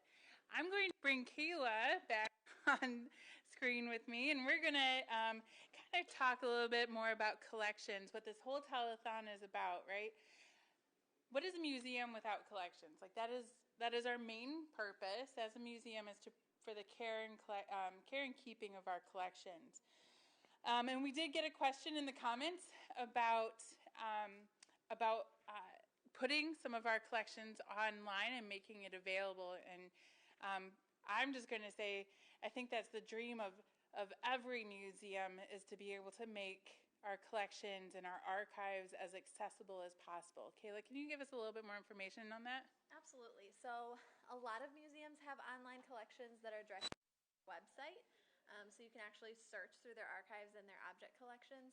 We would love to do that. Sometimes it requires some pricey software, and it certainly requires a lot of staff time to put into that. So that's just another reason to donate to the fundraiser today, to really help fund the preservation of our collection. So a lot of our visible storage project also is about bringing the collection to the public more than it is now. And that's another great example of that. We would love to have people be able to just go to our website and search through our whole collection and find their object that they donated, or a picture of their house they're looking to do some preservation work. We would love to have that available, and it's kind of a cool way to interact with our collection even when you can't physically handle it. So obviously that would be a dream goal. Yeah. It's definitely on the horizon. You know, that's a goal of ours as an institution. Having baby steps first, right? So this fundraiser would help to create a visible storage in our basement, making the storage an accessible exhibit for our collections, for people, for visitors to come through and be able to see what we have. And then the next step after that would be really getting into our archive and digitizing our paper and our photo collections, which we do have a lot of. Yeah. We have an entire room dedicated to our archives. and even that doesn't count. It doesn't touch on how much there actually is. But yeah, that would be definitely one of the goals, long-term goals, just making everything as accessible as possible. Yeah, absolutely. What's your favorite part about collections and being curator? So my favorite part, in a very nerdy way, is actually the cataloging of the items. That's my favorite part. Putting everything into the database online and giving it all the specifics, measuring everything, and the condition of everything, and then finding its place on the shelf. I love organization. I'm a big fan. And so the actual cataloging and the intake of the items is my favorite part. Yeah, that's a lot of fun. One of my favorite pieces was actually like being able to not only handle the artifacts, but really, like, especially in the archives, being able to read those old documents, the old handwriting, and getting to know people from the past. We have a beautiful archival piece, a diary from the Civil War of a local St. Clair County woman whose husband goes off to the Civil War. And I know a couple of our volunteers have spent time reading it as well, but she even had a lock of hair in the diary. Yeah, that's one of my favorites. It's just really made her come alive. So, all right. Thank you very much, Kayla. We'll keep touching base with you throughout the night on future collection projects. If anybody does have any questions on how collections works or how you can donate artifacts, put it in the comments on Facebook. I am monitoring those, so we'll be able to answer those questions for you. Donate today. You can give us a call, 810-982-0891. $50 donation, and you get a beautiful limited edition coffee mug. 810-982-0891. Or visit our website, www.phmuseum.org. And we have another word from our sponsor. Yes, thank you. This portion of the telethon is sponsored by Tri-County Equipment. Tri-County Equipment is your local John Deere dealer with 10 locations in southeastern Michigan. Tri-County Equipment can help you get the equipment you need. From tractors to ATVs and from snow blowers to used equipment, Tri-County Equipment is your one-stop shop. Right now, Tri-County Equipment is offering free home delivery on select John Deere models. For a full list, visit Tri-County Equipment online at tricountyequipment.com. For help with all your equipment needs, depend on Tri-County Equipment. Click tricountyequipment.com. Thank you very much. And our next session is a country-style market sweep.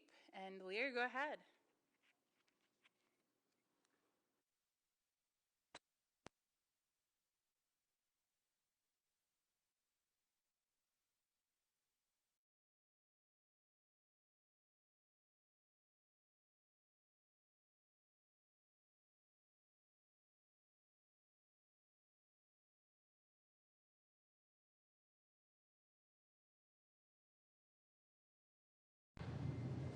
All right, well, welcome everyone, welcome. I know our audience this year is a little bit different than last year.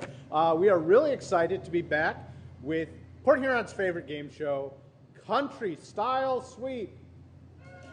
Hey. Yeah, we're really excited about this. This year we actually have a small in-studio audience that we're so excited about. We are here, of course, at Port Huron Country Style Marketplace in Fort Gratiot.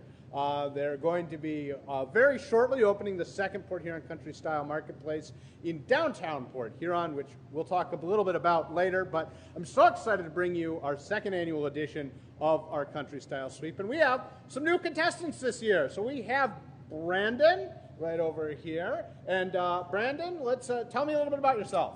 Hi, my name is Brandon. I'm just honored to be on the show. I'm actually Tyler's neighbor here, live in Port Huron, just north of downtown.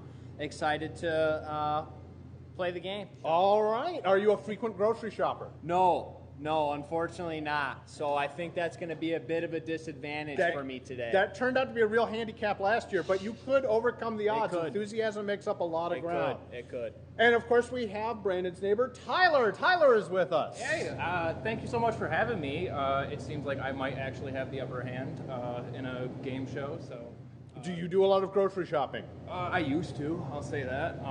You know, I've gone a lot more to delivery, but you know. Who hasn't? It has been a crazy year. So we've got two contestants we are really excited to bring you. We've got some fun games. And of course, the way this all works, we are building towards our country style sweep. So these two contestants are going to be going head to head in a series of 3 games looking to earn time. Now, we're starting them each off with 60 seconds on the clock. And they're going to be hoping to earn even more time so that when they get their shopping list at the end of our show, they'll be racing around the store here trying to find what they can grab and make sure that they can bring home the most bacon, as it were, in their carts at the end of the show. So, all for a good cause, all here for the telethon. We're so glad to have you with us. But I think without any further ado, gentlemen, are you ready to dive in? Never been less ready, but let's do it. All right. So, our first game is a simple one, at least we hope it. It is name that country-style market product. I'm going to give you some questions. Now, when you think you know the answer, we don't have fancy buzzers here or anything, but you could throw up your hand. You can kind of shout. You want to get my attention that you know the answer faster than your opponent. So when you think you know the answer, so each correct answer is going to give you an additional 10 seconds on the clock. All right. So question number 1. What happens every day on I-94 during rush hour? Beep. Tyler. Blake's traffic jam? It is jam. We are right. 10 seconds, Tyler. That was good. I think Tyler knows a thing or two about traffic. Yeah. So, Tyler, if you want to throw up, we'll have you double here as our own little Vanna White here. If you want to give yourself 10 seconds for question number 1 there. All right, and when we're ready, question number 2. If we're ready. Question number 2. What is it called when a player is trapped between 2 bases in baseball? Brandon. Pickle. A pickle, exactly. We have a whole variety of pickles here. Yeah, that really hampers you if you are not a sports fanatic. So we are tied back up over a minute each. Wow. All right, our next question. Again, we start out real easy. We want to make sure you can get these, but we appreciate it. All right, so our next question. I'm looking for the name of an upbeat Latin dance. Ooh. The salsa. The salsa. See, that was a real buzzer beater. I think you both knew it. Brandon, give yourself 10 seconds. It's really embarrassing. I could see it literally on the tip of your tongue. But you can come back on this last question. Yourself. That's what it is. On this last question. All right, I am looking for what is another name for a messy man? Beep. You were pretty fast on the buzzer. Do we know it? Sloppy Joe. Sloppy Joe mix. We got him. These two are experts. Give yourself 10 more seconds. Is that 4? Yeah. That's question 4. So that is our name, the country style market product. So all of those are available right here. They'll all be available downtown. Some jam, pickles, salsa, sloppy Joe, you name it. It is here. You can pick it up. Now, we're under our second game. We're going to ramp up the difficulty, I think, a little bit here. I think most of the people playing along at home probably got these questions as well. But we want to give you some good time to bank onto your runs. But our next product is a little game of blackjack, 21. All right, so the object of this game, the winner of this is going to get an additional 30 seconds. So this is worth 3 of those questions, okay? So each contestant, you're going to be picking 3 of the 6 items displayed on the table, and the color-coded price card is going to be clipped up here onto the game board. All right, so once you've made your choices, we're going to flip these over. Your objective is, with these 6 products, we want to pick 3 of them that add up as close to 21 without busting out. You don't want to go over 21, just like in the casino. So, we have 6 of these products here. And perfect. Yes, they are right here. We've got a little bit of a different setup today. So through some Hollywood movie magic here, we've got our products in front. You'll be able to see these. We have the Country Style Market Apple Pie Jam. We have the Country Style Market Sweet Pickled Garlic. A big winner. Yeah. We have Country Style Market Pineapple Salsa. Wow. How could you go wrong? That is one of my absolute favorites. Yeah. Country Style Market Dill Pickle Spears. A fan favorite. Country Style Market Sloppy Joe Mix, as we mentioned before. I was worried about it for a second. And Country Style Market Ultimate Spice. Wow. You guys should do a Dune tie-in. Yeah. I don't know if it's Country Style Melange but we've got Ultimate Spice. Control the spice, control the universe, control the game board. Wow. All right, so we have got these 6 products, and we are going to take just 1 second here and organize ourselves. All right, so we are we're back. We're going to pick out a couple of these products. Again, we're looking for the closest to 21 without going over. And you can pick from the same products if you want. Okay. Looks like Tyler has claimed orange. Okay. Going first will not give him any kind of inherent advantage. So Sloppy Joe, Country Style Sloppy Joe was quite popular.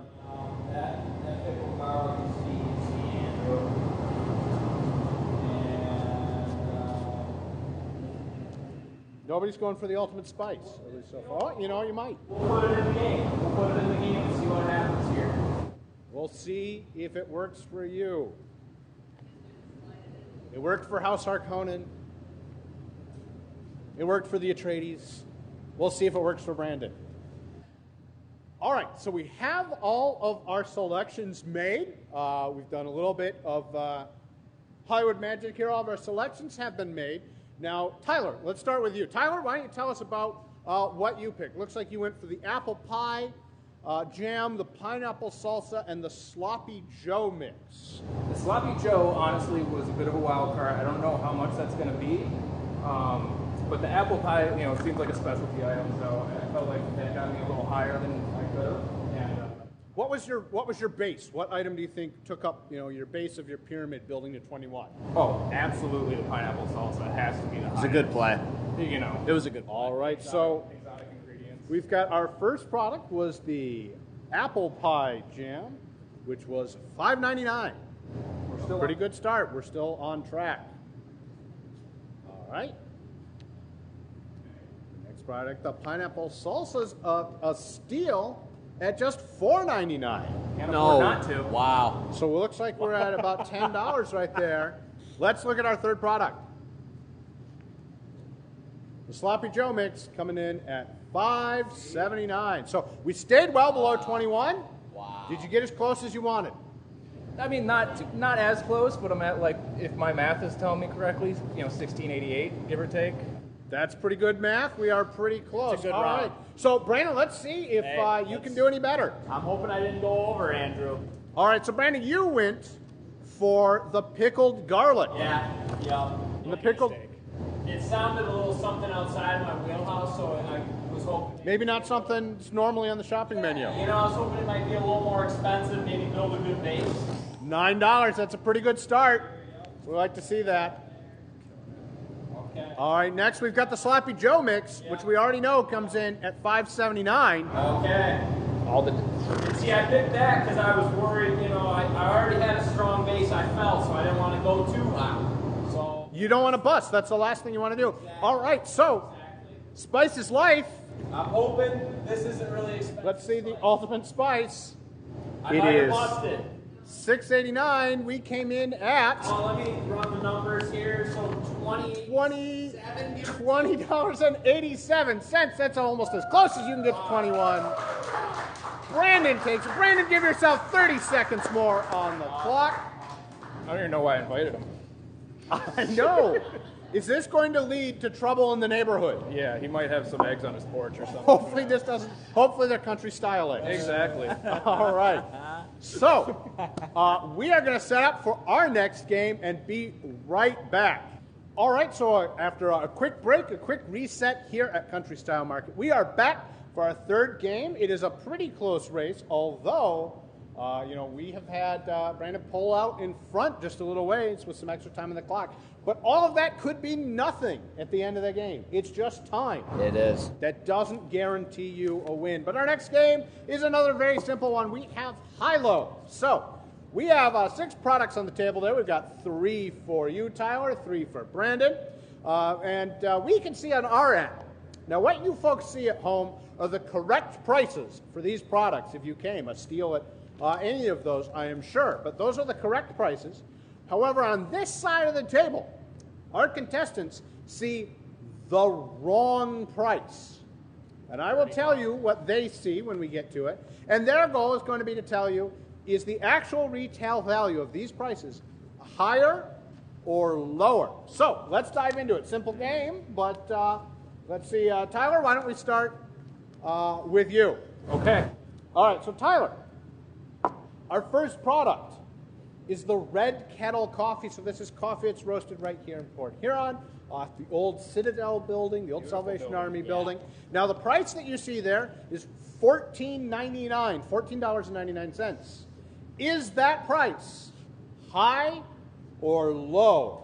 I feel like it's right on the money, but that is the correct price. I know. I don't envy him on this one. This one's a close one for sure.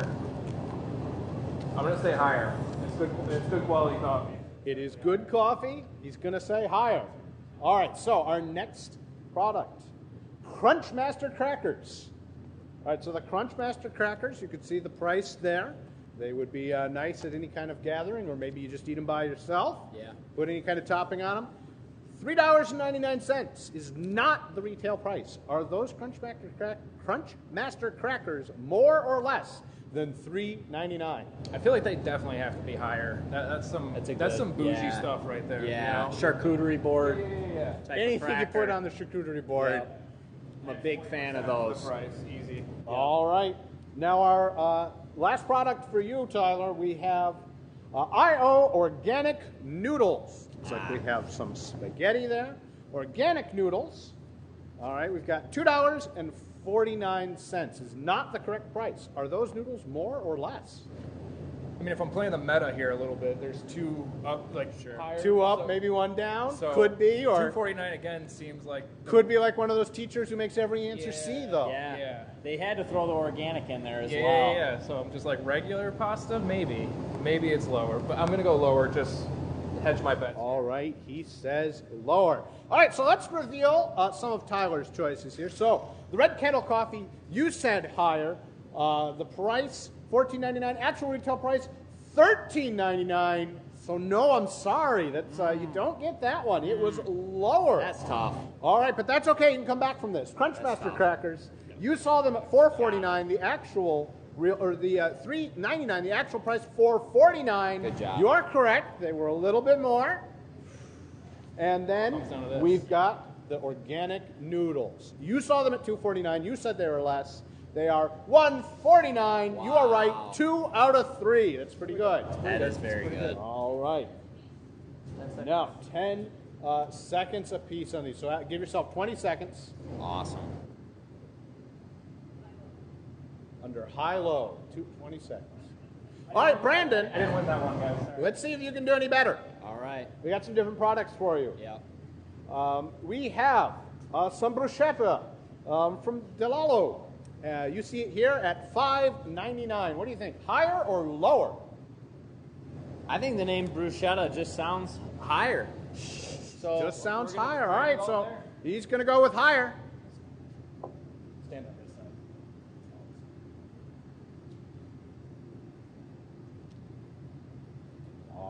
All right. Now, next, a Michigan favorite. We have some Better Made chocolate-covered potato chips. Man. You see them there at $9.99. That is not the retail price. Right. Are those Better Made chips more or less than $9.99? Wow. I'm going to have to go lower. Lower? All right. Notoriously, always a deal. And they're from right here in Michigan, maybe no shipping charges, Exactly. you know. No supply chain issues with the better made chips. Exactly. Another reason to always want to shop local. All right, and last product for you here. Looks like I think I would pick your meal over Tyler's with these products anyway. Yeah. We have some Saunders ice cream topping. No ice cream treat would be complete without some Saunders topping. You see it there at $5.49. $5.49 is the actual retail price. Higher or lower? I really like ice cream. I wish I knew more about hot fudge. I'm going to say it sells for more. He's going to say more. All right, let's put it up. And then we're going to see With the nail in the coffin, please. how he did. I smell a comeback for Tyler. All right, so the bruschetta, you saw it at $5.99. You said higher. You are right. It is $6.99. It sounded expensive. There's something to it. You know, Something it's to Italian. it. It's It's foreign. Italian. Sounds expensive. Now you saw the better made chocolate covered potato chips at $9.99. Wow. Actual retail price was actually $11.99. Wow. A bit of a premium item, so I'm sorry you missed out on that one. That is a good tin. You get the tin. It's a good tin. And lastly, we have the Saunders at $4.99. Oof. You said it was more. Tough. Then $5.49. It is actually $4.99. So I'm sorry you only got one. Hey. But give yourself 10 seconds, a pat on the back. Every little bit helps. You're good. All right, so we're going to move this barrel out of the way. We're going to get ready to follow our contestants around. We're going to seclude one of them while they each try and complete their shopping list in the time that they have. So we're going to change that up, and we'll be right back. All right, so Tyler, we've got 1:40 on the clock for you. We've got your shopping list all set here. I think you're all stretched up, ready to go. We switched cameras here.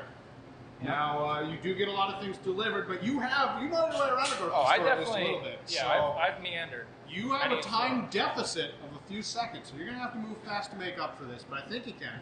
I think I So can. whenever you're ready, we have your shopping list for you. As soon as you grab that shopping list, your time will start.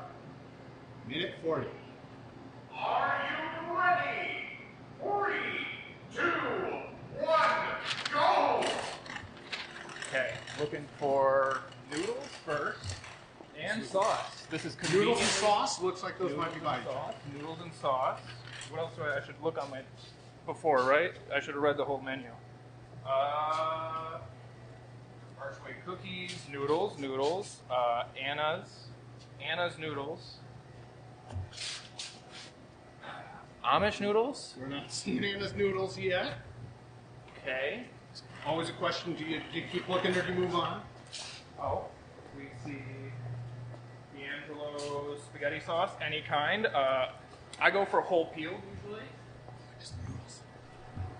And then there's definitely milk back here.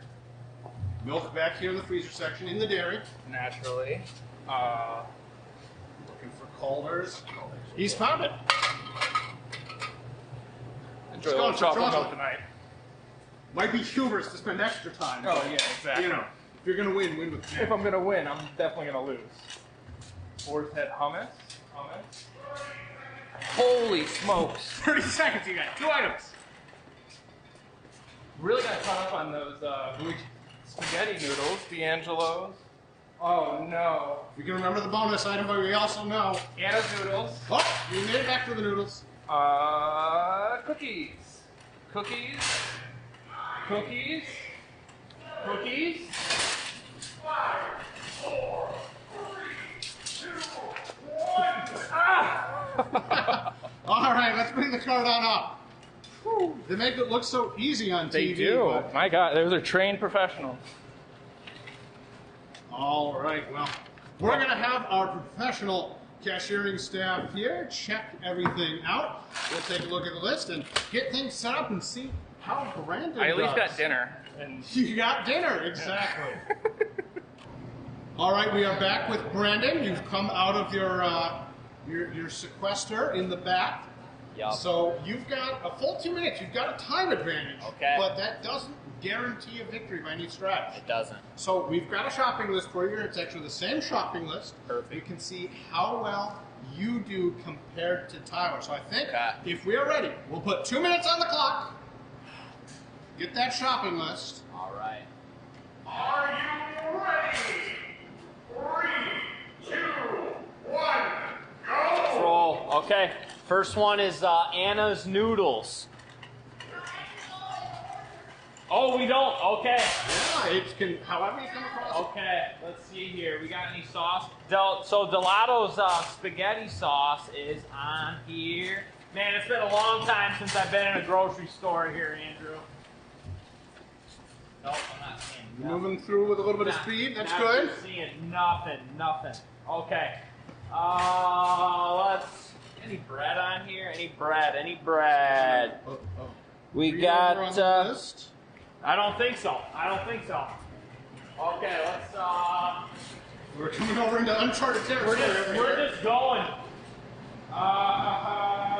Butternut squash. It looks like we're kind of close to maybe one of those. Yellow squash. Okay, yellow squash. Oh, did we cross it? Spaghetti squash, butternut squash right here. There's one. Horse head hummus.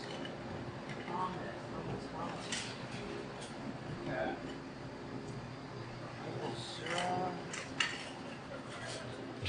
What's going on in here? Horse head hummus. There we go.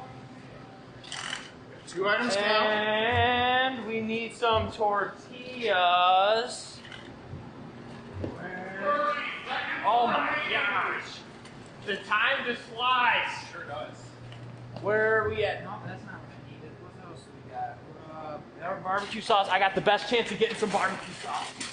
Looks like he knows where that might be. And it might be over here. I saw some sauces. What do we got? Roy's Roadkill. It's got to be a specific kind. Oh.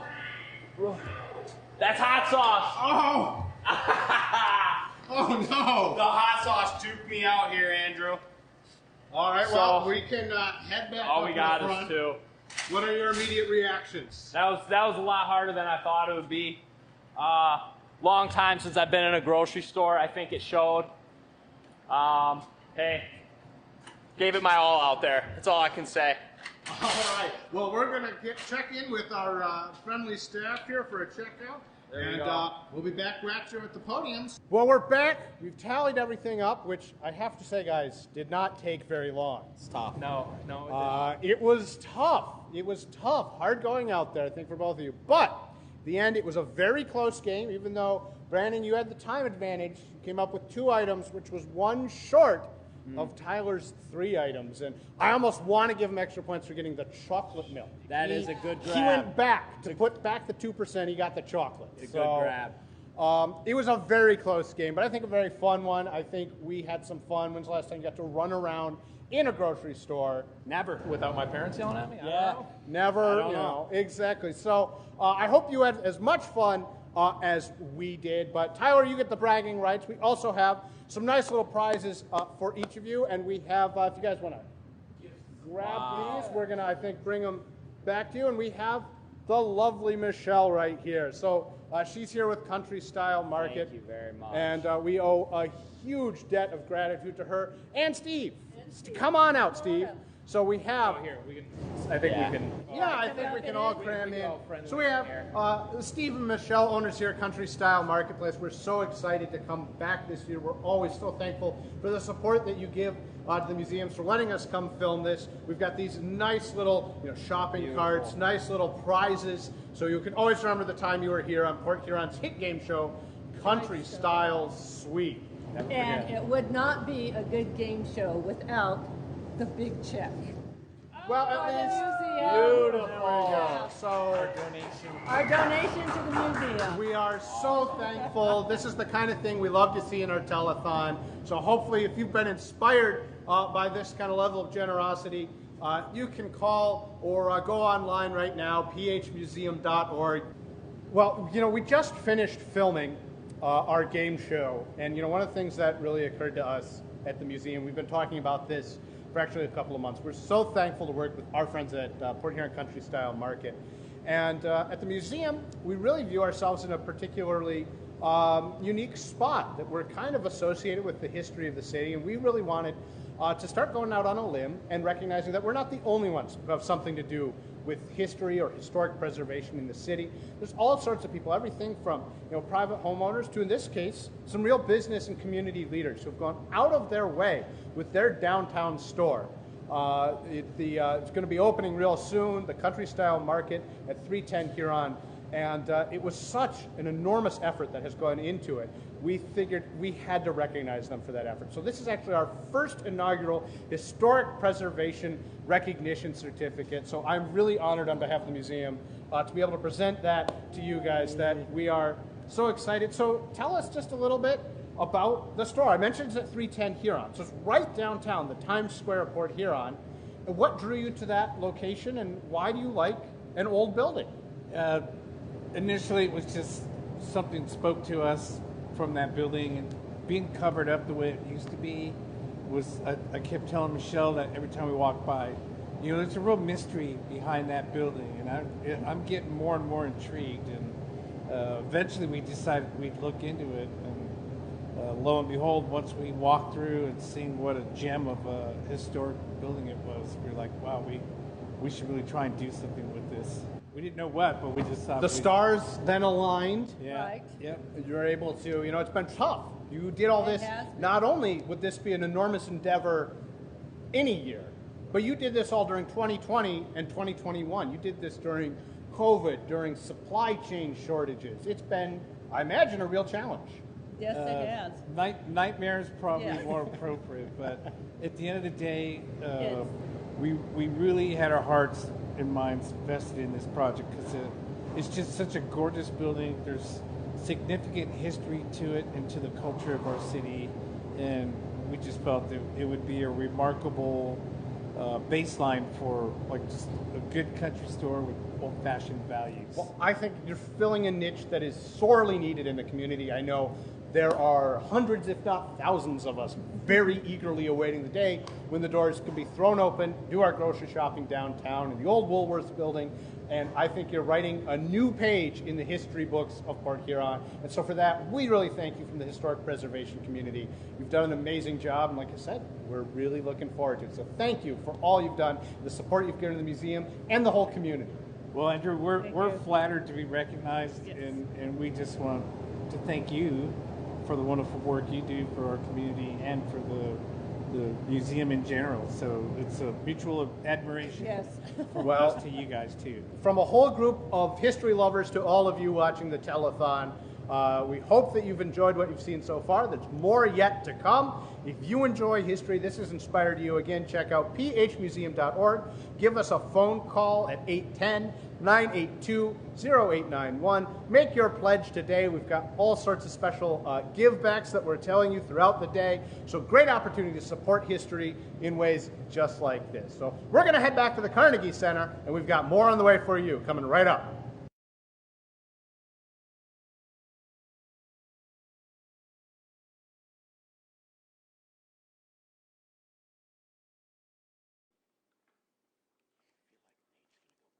All right, and welcome back. Thank you so much to Country Style Market for their fun, letting us run around their store, and for their donation. So generous. We really appreciate your support. All right, so I'm going to go ahead and give you guys an update on where we are at. We are at $5,750. Yay! Thank you to everybody who has donated. If you haven't donated, please consider doing so. $50 and you get a limited edition Telethon coffee mug. Thank you to our sponsors, Red Kettle Coffee Roasters. $50 and you get a limited edition. This is not sold in stores. So make that donation today. Give us a call, 810-982-0891. Or visit our website, www.phmuseum.org. A few things that we have going on here at the museum. It is the holidays. We have our special candlelight tours at the Lighthouse, Fridays and Saturdays 5 p.m. to 8 p.m. You get to tour the lighthouse grounds at night and climb the tower to get the best view of the blue. So be sure to check that out, also on our website and through our Facebook. We have another word from our sponsors. This portion of the telethon is brought to you by Tri-County Equipment. Tri-County Equipment is your local John Deere dealer with 10 locations in southeastern Michigan. Tri-County Equipment can help you get the equipment you need. From tractors to ATVs and from snowblowers to used equipment, Tri-County Equipment is your one-stop shop. Right now, Tri-County Equipment is offering free home delivery on select John Deere models. For a full list, visit Tri-County Equipment online at tricountyequipment.com. For help with all your equipment needs, depend on Tri-County Equipment. Click tricountyequipment.com. Wonderful, thank you, and thank you to all of our sponsors who have sponsored us today. We've got a few more great pieces of part of this show coming up. We're really excited to be able to bring this to you. Please donate 810-982-0891. Buy a membership. Get your coffee mug. Who doesn't need a coffee mug, right? All right, and then we're going to send it over to Andrew. And the Beard Beauty Pageant.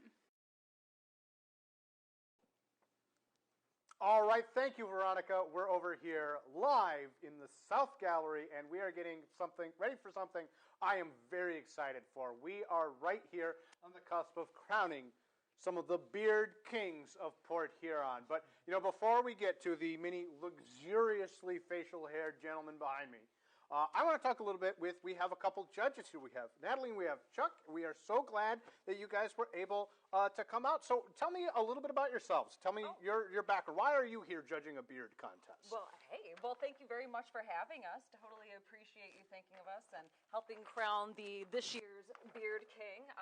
Like I said, my name is Natalie. I work at the barber chair over at the recently opened Standard No Gas, actually downtown, not too terribly far off from the museum. No, you could walk easily. It is quite close. I'm thinking of it myself once things get open. Highly recommend it. Just to kind of throw down for the cause, the shop donated 2 gift certificates to the winner this evening. Well, that is incredibly generous of you guys. We really appreciate that. So we're really excited. If nothing else, too, it's a great example of some historic preservation in town. You're in an old, Standard gas station, which I think is kind of iconic for part of downtown Port Huron. Oh, absolutely. You can tell there's a lot of love that went into restoring the building. It definitely has a presence. It leaves an impact. We are all about historic preservation and history here at the museum. Now, you have some barbering experience as well. I'm actually not a barber. I'm a beautician. Beautician, all right. So but I do what is the difference? 300 hours of education. Yeah, exactly. Approximately 300 class hours. Exactly. All right. Well, there's a lot that goes into it. I think maybe some people don't think a whole lot maybe about that until, it's, once a month or every couple months or, whenever they're heading in. So that is, it's great. We're so glad you could have us. Now, you guys have got some sheets in front of you. Absolutely. With kind of a rubric. And I don't think you need to give away the whole game because I think some of it, any kind of good beauty pageant, beard pageant, any kind of pageant, I think at its core is maybe a little inscrutable exactly what's going on in the judge's mind. In fact, a lot of times you don't even see the judges, so glad you were able to put yourself out for this. But what are some of the things you might look for in a beard? Well, what we're looking at this evening is considering for one of the segments is for Novembeard, which is the best beard that was grown in the last 30 days. Being able to cultivate a really good, strong shape in that limited amount of time versus cultivating it over a season or over a number of months. Seeing the care that goes into it. Sometimes you can't necessarily get the best shape in a month's growth span, so you got to also keep in mind, okay, so how am I going to work this really weird bald spot into what's going on in week 3? So being able to utilize your density in a creative way, but still keeping the flow is also really key for that first 30 days worth of growth. Yeah, I think so. Anything that's going to stand out to you? What do you think is going to help carry mostly somebody over? overall and shape is the biggest thing. Because I do a lot of facial hair and beard trim, so yeah. Yeah, 30 days is not that long. No. I think when we talk to some of the contestants here, they'll probably tell you. It's one of the more difficult grow-out phases, for sure. It's fast, itchy. Yes. It's maybe not pleasant. So we're so glad to have the contestants. So I think we'll start with our November beard. So judges, if you want to step over here so you can, kind of step to maybe the side and get a good Absolutely. view. And, we'll start maybe over here. So for the judges' sake, we'll call you contestant number 1, but you have a name, right? I do, yeah. All right, step right up here. Kind of take center stage for a second and give us your best view. You kind of start your stuff for the judges. But what is your name, contestant number 1? My name is Dave Newmer. Dave, tell me a little bit about, do you frequently grow a beard? Was this a one-off? We're so glad you did and came out. I actually shaved for the competition. Normally I have quite a long, healthy beard, but due to a trimming error, because I am not a beautician, I had to shave it down a little bit closer.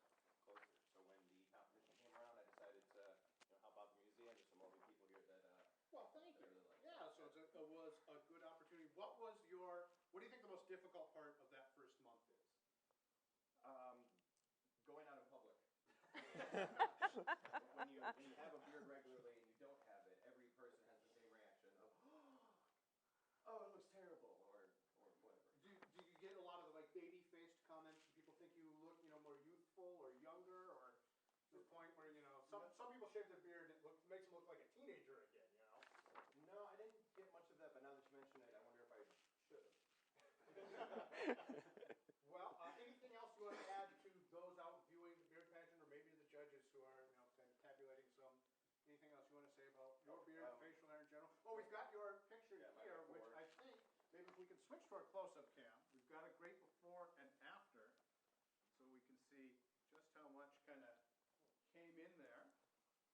I guess if I could give a message to the viewers, I would say come support your local museum, and if you play Dungeons & Dragons, you should be a dungeon master, because the world needs more of them. All right, so be a DM, we got it right here from the source. Well, hopefully you rolled a natural 20 with the judges.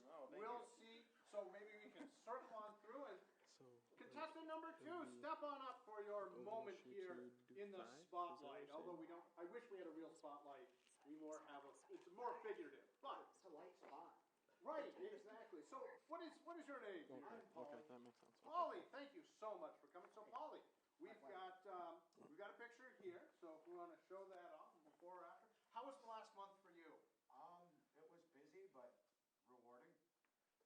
Busy but rewarding. Well, it really can be in November. So, have you ever done a November beard before? Or was this the first time? I generally do a lot of like the theater performance stuff come end of October and such. So it's not uncommon for me to have shaved a beard by right after Halloween or right around Halloween. Sure. Well, and sometimes doing theater, do you ever find having kind of a full beard is convenient because you can always work down if you need something for a character, right? If you need a goatee or a mustache. I could see that being a thing. Most of the characters I've played haven't had beards. A little bit of something. How do you think that might change a character, having a beard versus maybe being clean shaven? I suppose it depends on the character. It depends on the story. Ultimately, it's probably more superfluous than anything else. Good performance is a good performance.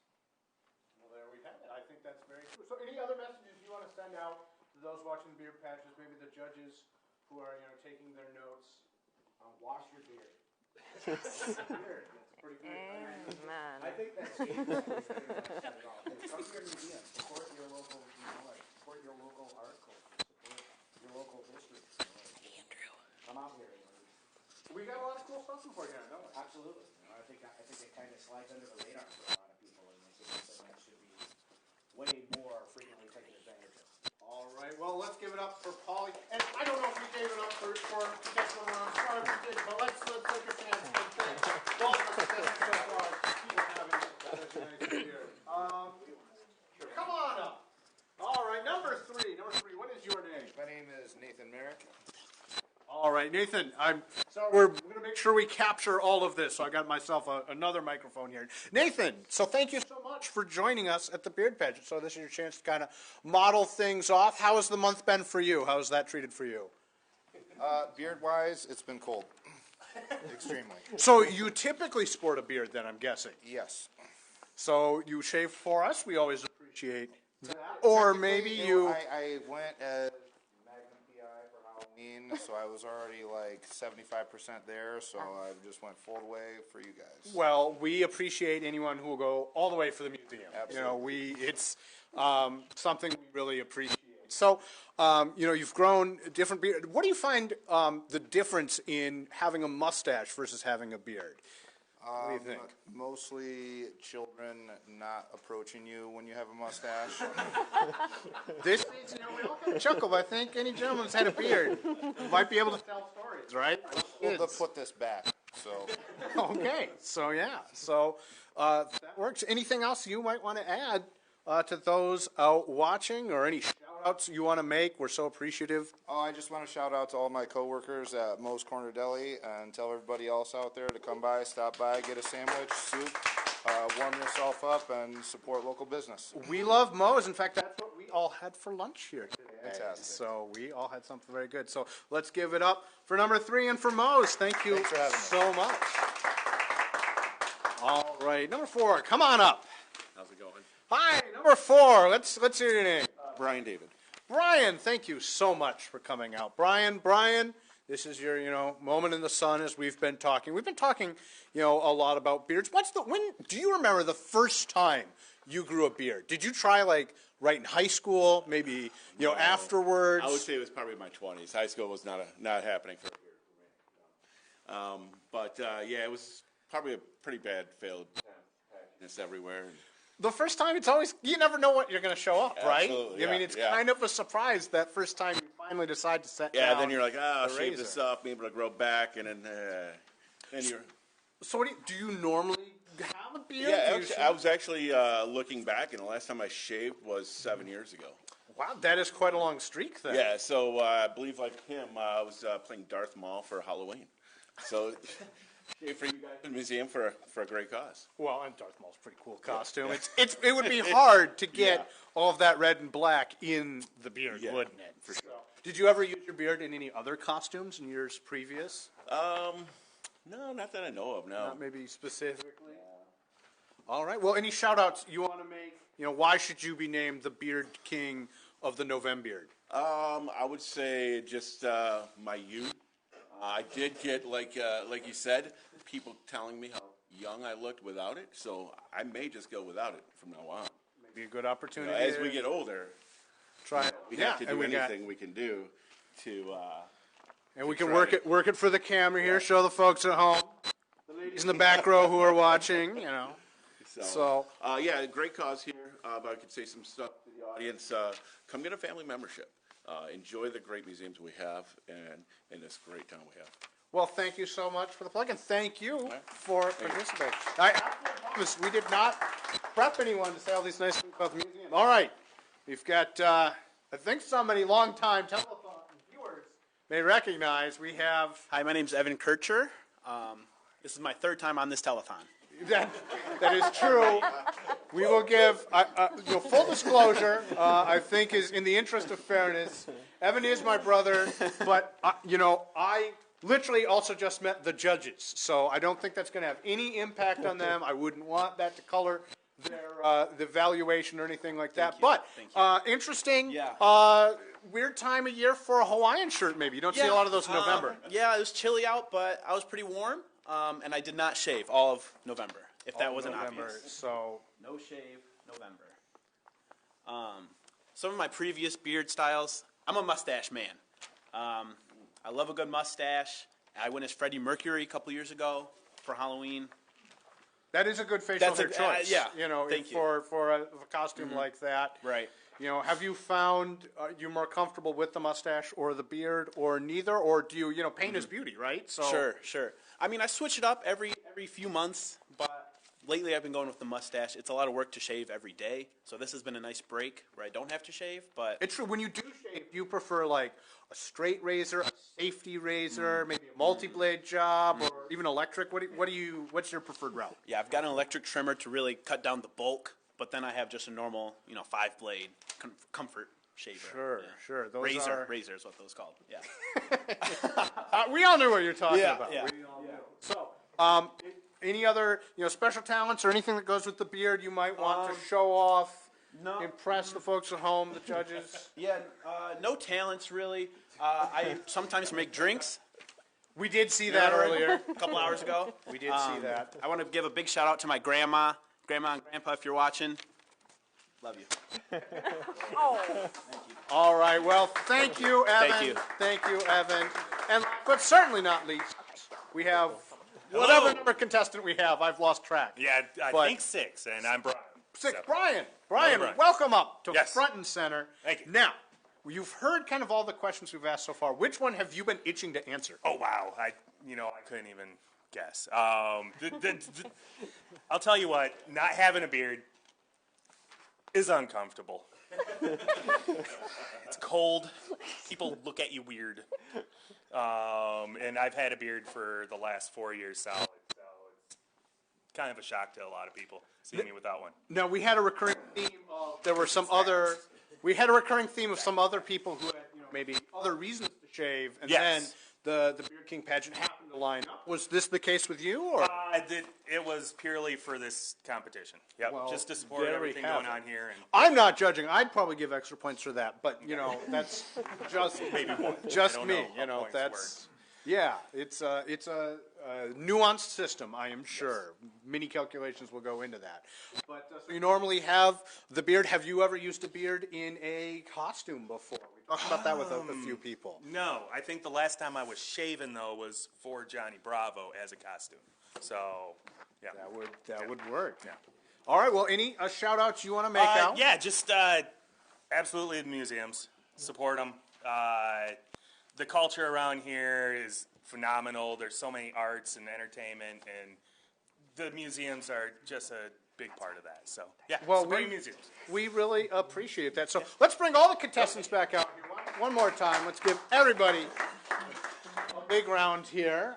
Very good, very good. So I see the judges are doing some tabulations. I think if this were purely a beard pageant, there would be like a song, although, I'd think like Sharp Dressed Man or something, but we already got like one copyright hit on our telethon earlier, so I don't even want to try and impersonate it. They might think it's too good. I know. So judges. Yes. How has tabulation gone? Come back on over. Oh boy. Come on over.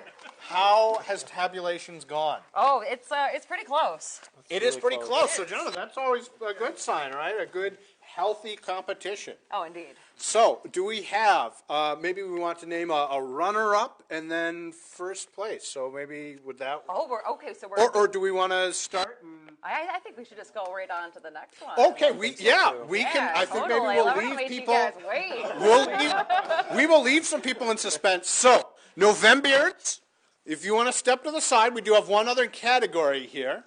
Thank you, November's. We will find out in just a couple of minutes. Come on over. We do have another category here. And this was beards that took a little bit longer than a month to grow. So it's a smaller category. We got only a couple of members here. But boy, I think we've got a lot to talk about. There's a lot of contrast going on here. So let's start right over here. What is your name? My name is Gary Reitzel, and I'm from Clinton Township, Michigan, but Port Huron is my home away from home because all my best friends live here and my daughter lives here. Well, excellent. We're so glad you could join us. So I think the last group we had was a November, 30 days. So I think the question almost asks itself. How long have you been growing your beard? Probably a little under a year and a half. Okay. With this one. And who are some of your... So do you frequently keep a beard, or do you shave most times? It won't grow here, so I let it go here. That's fair. That's fair. Grow it where you can, right? It's hiding it, but there's nothing out there. So who are some of your, facial hair icons? Who do you look to in, maybe pop culture or even like a family member? Yeah. General Abbott. I did those both Halloween costumes based off the facial hair. That it's always a key piece, it's like having a good prop, that can be the basis for the whole outfit, right? Yeah. So, I have one person who was sort of my beard mentor was my nephew Eric. I used to wear like a goatee mustache kind of thing, And then I got a call from him one day, and he challenged me to do the November thing. I said, yeah, sure, why not? And then he called me December, let's keep it going. And then by January, he had talked me into growing it out and go to the National Beard Championships in Nashville the following year, which we did. That must be very fun. So did you guys go as participants or just to watch? No, we were participants. How did that go? We entered in the Amish category, and my nephew won third, and I won fourth. Well, there was congratulations. 10 to 15 Hopefully you can contestants. add another trophy to your shelf then tonight. I is plan. the plan. There's not a whole lot of competition here like there was in Nashville. So. That's true. Well, this is an inaugural year, so I think this will inspire, I think, a lot more. And I think if we can get close-ups, I'm not sure exactly which camera we're on, but if we can get close-ups, this is a great opportunity because we've got some decoration. Tell me a little bit about your decorations. They're lights and bubbles. Lights and bubbles. So are you a big Christmas fan? Not so much, but no. But I mean, you got to work with what you're given. I'm all white, and so it's Play the cards you're dealt, play the right? cards you're dealt. Yep. And I come from a family that's very Christmas oriented, especially my mother. God rest her soul. She loved to get dressed up for anything, and Christmas being one of those.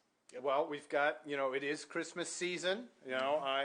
Even a Grinch heart like mine is warmed at least this time of year enough to put on some red plaid. So we'll see if it's enough to impress the judges. I think, looking at the beards here, we got kind of similar lengths, obviously some different colors and some different styles. But once again, thank you so much. Thank you. And maybe we can trade places here. All right, so beard test number 2. What is your name? My name is Nate. Nate, thank you so much for coming out. Thanks for having me. Nate, I want to pose one of the same questions because I think, again, it's that obvious one. How long have you been growing your beard? Hold on. There we go. Okay. I think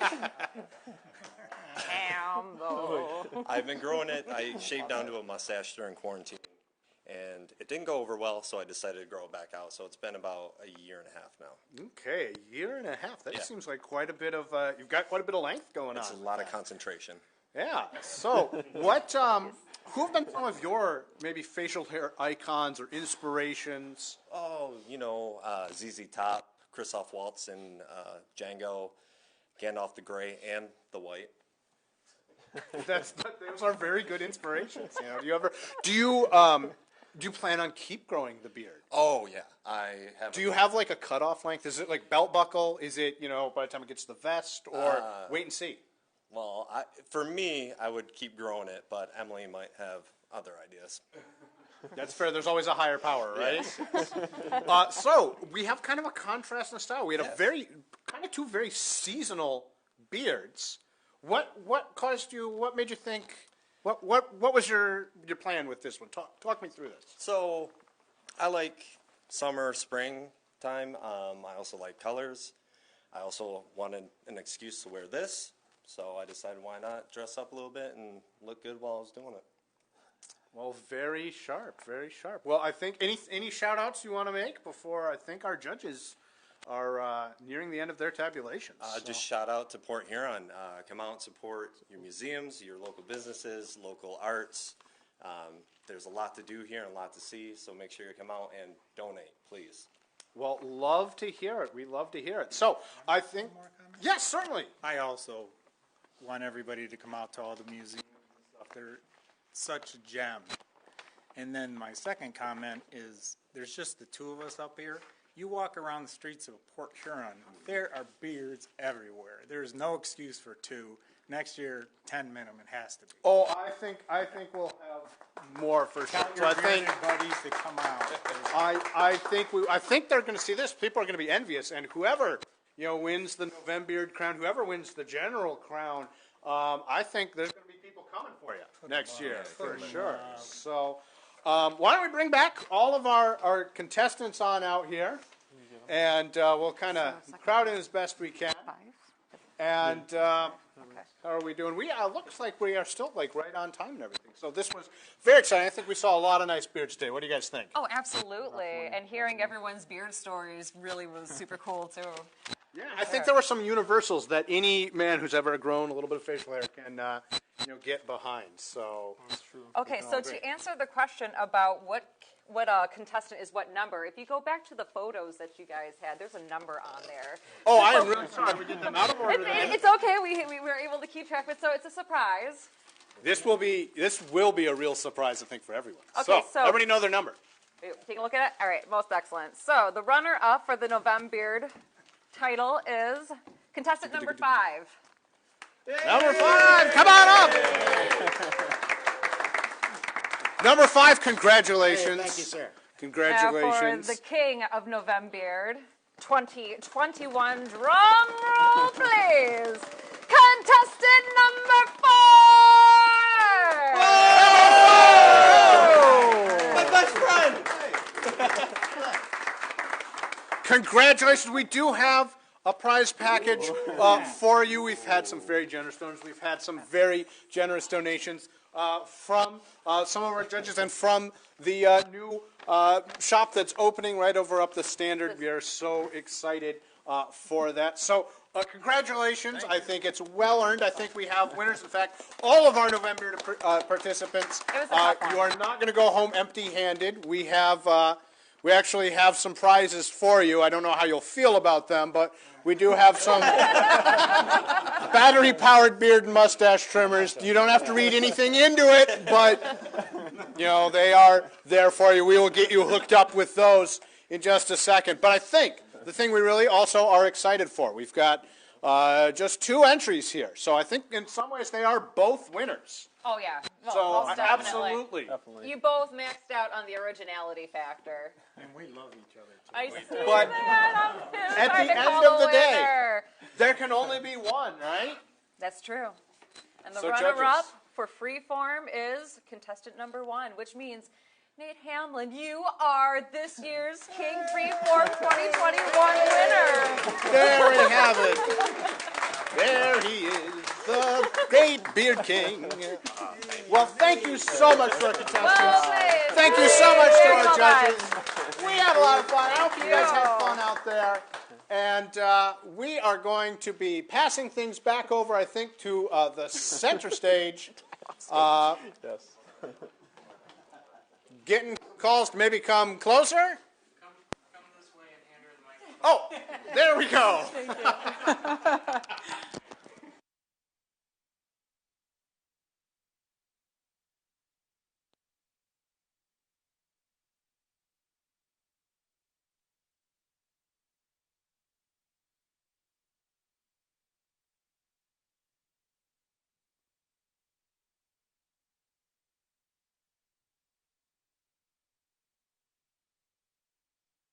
Aha, there we go. Okay. So I get to do the fun part, and I get to do an update on where we are at donation-wise. And we have reached $6,050. Thank you, everybody.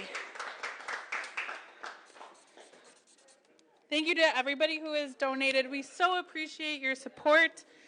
Give us a call, 810-982-0891. Or go through our website, www.phmuseum.org. Okay, I have a really special treat. Oh, I got to do a sponsor really quick. This Telethon is brought to you by Equipment. Tri-County Equipment is your local John Deere dealer with 10 locations in southeastern Michigan. Tri-County Equipment can help you get the equipment you need. From tractors to ATVs and from snow blowers to used equipment, Tri-County Equipment is your one-stop shop. Right now, Tri-County Equipment is offering free home delivery on select John Deere models. For a full list, visit Tri-County Equipment online at tricountyequipment.com. For help with all your equipment needs, depend on Tri-County Equipment. Click tricountyequipment.com. This portion of the Telethon is also brought to you by Kearns Agency. Kearns Agency, always there for you. The Kearns Agency in downtown Port Huron has proudly served the Blue Water area since 1952 and Auto Owners Insurance Company for over 20 years. As a local, independent agency that represents Auto Owners Insurance Company, they understand what matters most to you. They offer local, independent agents standing by, ready to help you and your family meet your insurance needs and objectives. Happy holidays at Kearns Agency. Contact the Kearns Agency today at 810-987-3330 or visit them at kearnsagencyins.com to obtain your auto and owner's insurance quote. Wonderful. Thank you, Nick. Thank you to our sponsors. All right, now I get to do an even more fun part, and that is I'm going to call on our lovely ladies, Emily and Shelley. Emily and Shelley have been with the museum for quite a few years now. Come on in. Yes, and you can definitely use the table.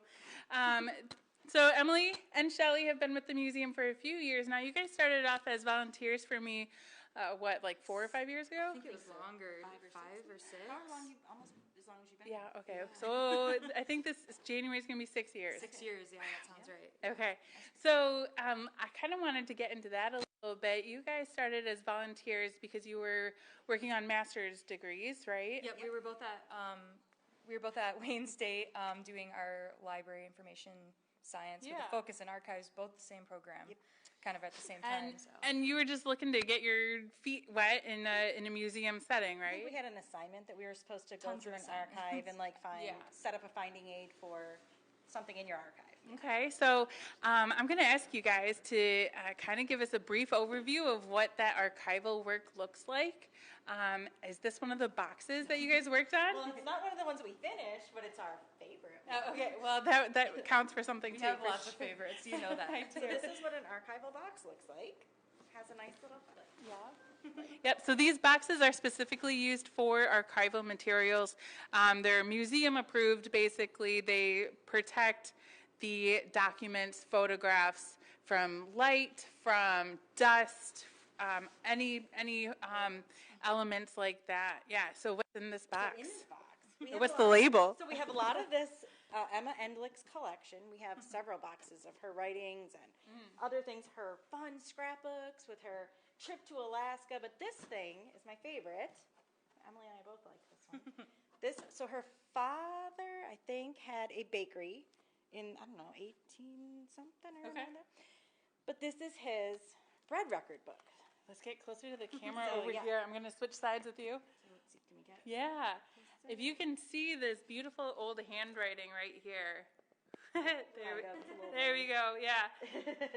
It's just absolutely wonderful.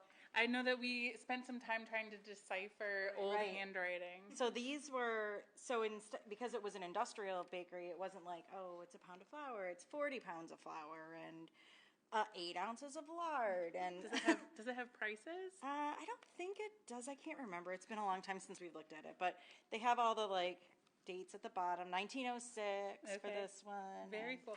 I love seeing the old prices. Oh, there's some prices. Yep. So 3 3/4 pounds of granulated sugar cost 22 cents. Yeah, so this was one of my favorite things in the archive. We found a lot of really cool stuff. Other photos and... Yeah. One of my favorite things about archival photographs are the faces. I love looking at the faces of people in old photographs. I don't know, I just feel like, you look at a picture and all of a sudden you can connect with somebody. It's a lot about the connection. Yeah. They're doing normal things or, especially pictures of downtown really excite me because it's like we hang out downtown right now and it's like they're doing the same thing. Exactly. Just looks a little bit different. Just a little bit, a little fancier dress. Yeah. We found a lot of cool stuff like the Sperry's, a lot of old Sperry's pictures and Sperry's things. We do have quite a big Sperry's collection, which is very cool. So this is just a kind of taste of the archival collection that we have here. Again, as I was talking with Kayla, it is a goal to get it digitized, but that's down the road. So lots of steps to get there. Donations today go towards the care and keeping of collections, including our archival. The faster that we are able to accomplish our goals now of visible storage and of caring for the camera cabin and for the Fort Gratiot Hospital, the sooner we'll be able to dive deeper into our archive and get that information online. So you guys are also working on a special project for the museum. We are partnered with the Community Foundation right now, Community Foundation of St. Clair County. And what are you guys working on? We are working on the inventory project over at the Knowlton Ice Museum, which is right downtown. They have tons of items. It's like 10,000 square feet of space at this museum that building, you can go to right now. We're open Tuesday through Saturday, right? Tuesday through Saturday, they're extended hours. So we're open. You can come see us. But we are personally doing the inventory project. So every single item that you see in there, and even stuff down in the basement that's not quite accessible right now, we're researching it, photographing it, putting all this information into our system. It's called Past Perfect. It's a museum software. Literally anything we can find out about every single item there. So we have a good comprehensive inventory so we can properly preserve all the history that's there. And that's very similar to another project that we worked on with the city of Marysville.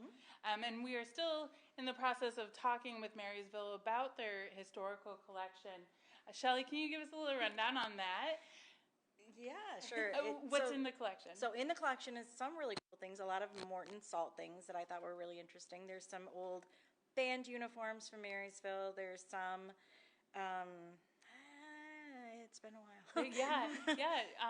There's toys, a lot of toys, a lot of really cool toys. Just some really cool, special to Marysville items that, that hopefully we'll be able to figure out how to display them and where to display them and all of that wonderful stuff. So the museum works with community partners to help preserve artifacts all across St. Clair County, and that's definitely one of our pride, our pieces that we pride ourselves on is helping preserve the artifacts and object collections all around, not just ours, but throughout the entire county. Yes. All right. What's your favorite piece in the museum? In this museum? Yes. Or Abraham Lincoln's chair. Oh, Abraham Lincoln's chair. Yes. That's a very good one. Yeah. Oh, yeah. Me? Yeah. Well, I already showed you mine, but I also like the Iron Lung. Yeah. I love the Iron Lung. That's a very It's good a one, big too. favorite of people who come in there. Yeah. Awesome. Thank you guys so much. All right. All right. Please donate. Help us care and preserve our collections. Your money will go towards projects that we can put our collections in proper storage units, care for the buildings themselves, the Fort Gratiot Hospital, the camera cabin. 810-982-0891. Website is www.phmuseum.org. And we have got, talking about collections, we have got a really cool segment coming up with our very own Depot Dave. Andrew, can you give us an introduction? Yes, we are really excited. I am now over in our North Gallery, and I'm with our very own Depot Dave Dazer, our resident Edison expert. So Dave, you work at the Thomas Edison Depot, and you have a hobby that is not too far removed from your work. True. I collect and restore antique phonographs. So Andrew asked me to bring a couple today for this segment. I selected these two because they're both about the same vintage. So it shows that at the time, about 1910, you had a choice: cylinders like this for your records or flat records. And we should say, of course, before we get too far, who is responsible for these wonderful inventions? Thomas Edison, our local hometown hero, invented the phonograph in 1877. He was working on a different device when he had this idea.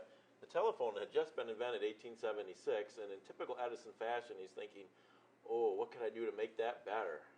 An answering machine, yeah. So he was working on a device to record telephone calls. And he hit on the idea of the phonograph. He gave a sketch to his machinist, John Crucy, said, make this. 3 days later, the guy came back with the prototype and said, what's it for?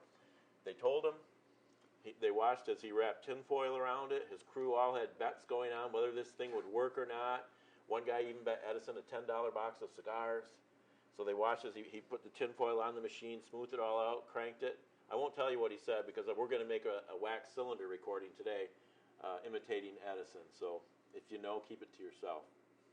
So one of the advantages of a cylinder phonograph was you could make your own records. In fact, the famous Victor phonograph or talking machine logo is his master's voice. That painting was originally painted with an Edison phonograph. And it makes sense to say his master's voice because the voice would have been on a cylinder, a home recorded cylinder. And here's the real dirty secret. It's on the dude's casket. How crazy is that? So the painter went to the Edison company and said, would you like to use this for your logo? And this was in London, I believe. And they said, no, dogs don't listen to phonographs. So they took it over to the Victor company, and yeah, of course, we love it, but you got to put our phonograph on it. Get rid of this Edison machine. So it became one of the most famous trademarks in the world. So you ready to make a recording? Yeah, so that's pretty cool. I had no idea about that being originally for an answering machine. I like that. Pretty cool, isn't it? Yeah, so, the whole idea of the record seems pretty simple. You've got grooves cut into a cylinder and a little needle that bounces around in the grooves and it reproduces the sound. When you think about it, that's really amazing. That would have blown people's minds to hear a reproduced sound, because prior to the 1870s, prior to that demonstration, no one had ever been able to perfectly replicate a sound. No, there was a guy 20 years before Edison who was experimenting with sound, and he made recordings just in soot with a little brush to show that sound has energy. But he never even thought about playing it back. And in fact, you couldn't until recent technology has allowed people to use lasers and all kinds of space-age stuff to actually go back and get sound Read off the those soot recordings. recordings. Yeah, it's but crazy. they were just a visual representation, not auditory. It wasn't meant to be played back, but now we can. So yeah, let's see that process. right. I think that could be really cool. When I speak into this horn, it funnels the voice energy, the sound energy, down to a diaphragm. It's like a drum head. And there's a little stylus on there that's going to dig into the wax and make the recording. Edison's original phonograph used tinfoil. It was Alexander Graham Bell was like, oh my God, how did I not invent this dumb thing? While Edison was busy working on the light bulb. And it was his idea to use these wax-like cylinders. So I think it's also important we point out that these aren't plugged in. These don't require electricity. We associate Edison with electricity so much that one of his other very famous inventions, plugs. Not everybody had electricity, and all spring-powered. Yes. This is the most powerful spring motor Edison made for a phonograph. This one cost $60 when it was new, and you could buy an Edison phonograph for $10 if you were a real cheapskate. But this is amazing. So I'm going to recreate Edison's first recording here.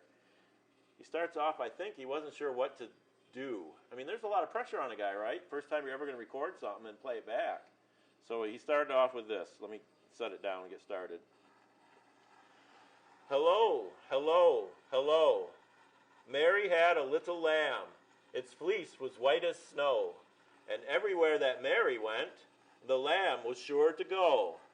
Ha, ha, ha. This will record for up to 2 minutes, so I'd like to record one little rhyme here. I've got a buddy named Mike. He works at the Fort Gratiot Light. He gives tours by day, he gives tours by night, and all will agree it's a wonderful sight. Did you want to? Go ahead, Ed. Sure. There once was a man from Peru whose limericks stopped at line 2. Very good. I don't know if you can see this on the camera, but there's a lot of swarf, it's called. So we use this special swarf brush, which they still sell at Home Depot. Thank goodness.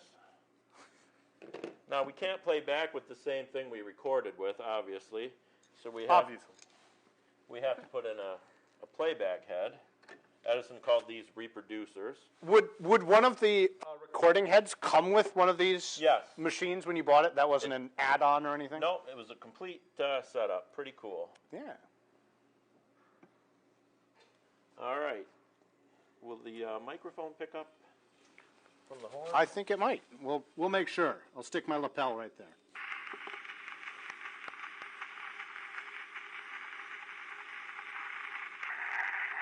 Hello, hello, hello. Mary had a little lamb. Its fleece was white as snow. And everywhere that Mary went, the lamb was sure to go. Ha, ha, ha. This will record for up to 2 minutes. So I'd like to record one little rhyme here. I've got a buddy named Mike. He works at the Fort Gratiot Light. He gives tours by day, he gives tours by night, and all will agree it's a wonderful sight. There once the man from Huron, whose limerick stopped at line 2. Wonderful. Awesome. So, anyway, because it's Christmas time, on the Victor phonograph, I'd like to play probably one of the most famous Christmas songs of all time. And this is a different kind of phonograph. I think we should Yes. point out. This is one that maybe looks more familiar to Right. people. And the records are, even the grooves are different. And on a cylinder, the sound is at the bottom of the groove, and the stylus kind of goes up and down. It's called the Hill and Dale recording.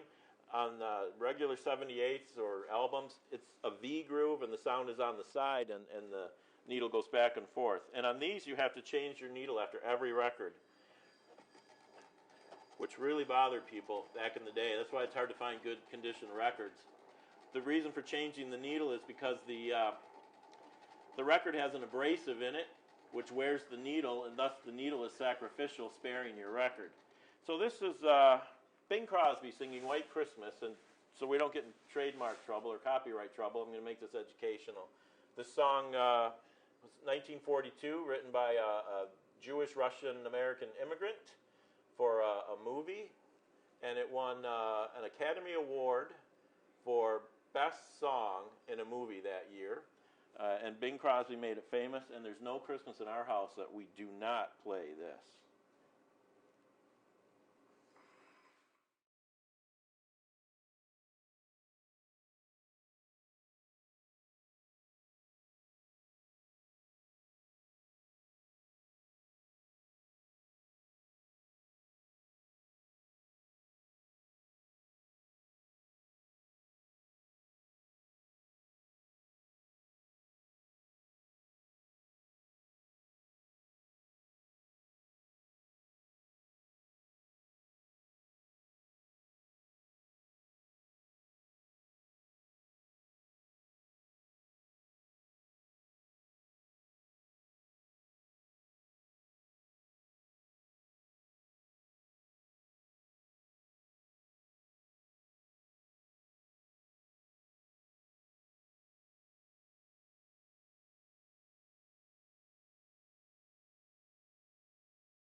Take a minute to make a commercial for the Thomas Edison Depot Museum where you can come and see me.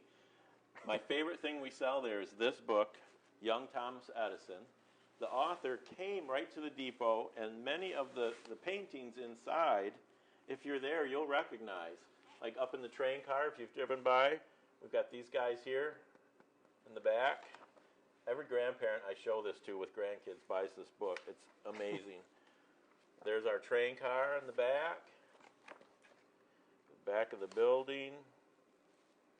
So this would make a wonderful Christmas gift. That's what I'm trying to say. I was going to be a little more subtle about it, but perhaps... Subtly doesn't sell books, Dave. And it's signed by the author, too. We get these right from the author, so that's pretty cool, too, that he signed it. I mean, this is as good as it gets as far as I'm concerned for kids in Edison. It's so local. Come and visit the museum. Buy a book. We're there till December 19th, weekends only. I think I have 10 copies left. So well, you better act fast. All right. Well, Dave, I'm so glad we were able to do this. I always enjoy filming with you. One of the things you'll be able to see in the near future, we've actually filmed a couple of TV shows that are in the can in the near future that's going to air on the Blue Water Healthy Living Network. So you'll be able to see those on Facebook. We'll share them. We've got some episodes on dispelling some Edison myths. That was fun. That was a lot of fun. We've got a lot of fun things coming up, but it's always a pleasure to have you and talk with you, whether it's on camera or off. But I think we've got a couple more things coming up. We're going to throw back for, I think, another sponsor read here to thank our sponsors. But thank you, Dave, so much. My pleasure. Thanks.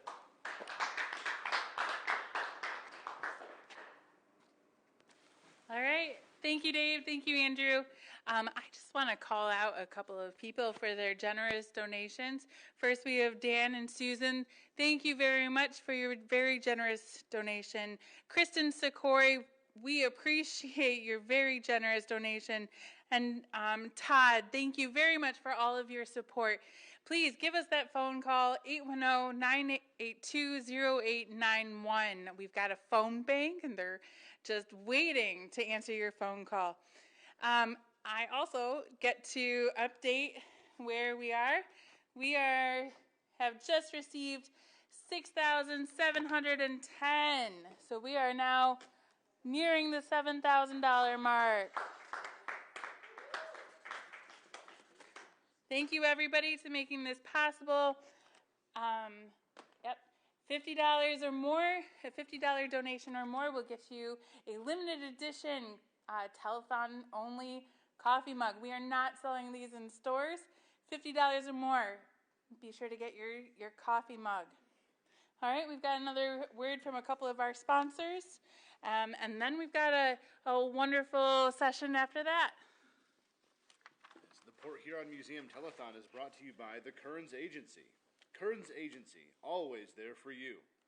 The Kearns Agency in downtown Port Huron has proudly served the Blue Water area since 1952, an auto owners insurance company for over 20 years. As a local, independent agency that represents auto owners insurance company, they understand what matters most to you. They offer local, independent agents standing by, ready to help you and your family meet your insurance needs and objectives. Happy holidays from everyone at Kearns Agency. Contact the Kearns Agency today at 810-987-3330 or visit them at kearnsagencyins.com to obtain your auto owner's insurance quote. The telethon is also brought to you by Tri-County Equipment. Tri-County Equipment is your local John Deere dealer with 10 locations in southeastern Michigan. Tri-County Equipment can help you get the equipment you need. From tractors to ATVs and from snow blowers to used equipment, Tri-County Equipment is your one-stop shop. Right now, Tri-County Equipment is offering free home delivery on select John Deere models. For a full list, visit Tri-County Equipment online at tricountyequipment.com. For help with all your equipment needs, depend on Tri-County Equipment. Click tricountyequipment.com. Thank you, Nick, for reading our sponsors. Thank you to our sponsors. We're going to take a quick minute. Maybe Kayla can show us a collection piece. Well, Andrew's I got think something. Kayla's going to come over here, but I think we have actually even more exciting news than this, because if you look at the time, it is now just 5 minutes to 7. So we have only about an hour left in our telethon, and we have something really exciting to share with you. Our last hour, due to a very kind and generous donor, we have a matching grant opportunity for $500. So if we can raise $500 in this last hour, that means $1,000 is coming to the museum. So this is an opportunity I don't think you'll want to miss. So if you've not gotten your chance, you've been waiting for your excuse to call and give to the museum, you want to make that donation, get the membership today. You double your donation to the museum with this grant. What more are you asking for? This is it. This is the chance you've got to make everything count in this last hour. So we've got operators standing by. I'm always excited to say that, especially when it's true. They're over there. I can see them. They are standing by, waiting to take your call. We have got the website still up, phmuseum.org. You can give your donation there. If you want, heck, you can drive by the parking lot door. You can come in and slap $50 down on the counter. I'm sure Caitlin will take it. We would be happy to. But that's only going on for this last hour of the telethon. We still have a couple of great acts to show you. I know they are still getting ready with the next one upstairs on the mezzanine. So I think this is a great time for Kayla to come on, because she has something pretty. She's got the gloves on, so you know it's good. She's got the gloves. Yes. What do we got? So I wanted to show everybody a couple of pieces from our souvenir spoon collection. These actually are a recent donation from the estate of a local collector, Orville Bacchus. And these are just a couple of them. There are roughly 100 in the collection. So we have here one that says Gratiot Light. It's a little bit tricky to see, but it is carved into the ladle portion of the spoon here. And the handles are also really decoratively carved. So that one is pretty neat. It shows one of our museum sites, the Fort Gratiot Light Station. It's kind of a tricky game here. It is tricky, but they're really beautiful. And then the other one I wanted to show here actually actually shows this building. It is labeled as the public library, as this building once was. It was a Carnegie Library that was built in 1904, and it served as a public library until the 1960s. So this spoon comes from that era of when the building was still serving as a library. So it's pretty neat to see that carved into the ladle of the spoon. The handle is also carved as well. And as I mentioned, there are roughly 100 of these souvenir spoons in that collection that was recently donated. It's really exciting to get pieces that are so locally relevant and historical. So this is just a small example of that. So, Kayla, thank you so much for bringing those out, handling those for us. We know that I'm fond of saying, you can't handle our collection, because it takes trained professionals to do that, and just like Kayla, who is here. And these spoons, that is like the perfect example. We have got a great way to be accessible. We're coming to you live. You're watching this on a screen somewhere in the city, somewhere in the country, and even this item, with this amazing technology we have, you still can't really see it. It's really difficult. The detail is just kind of missing. This is why we need visible storage. This is the kind of reason that we need the accessibility to our collections, because I tell you what, these are really cool. I can't imagine that we're going to have an exhibit on souvenir spoons in the next decade. I don't know. Maybe.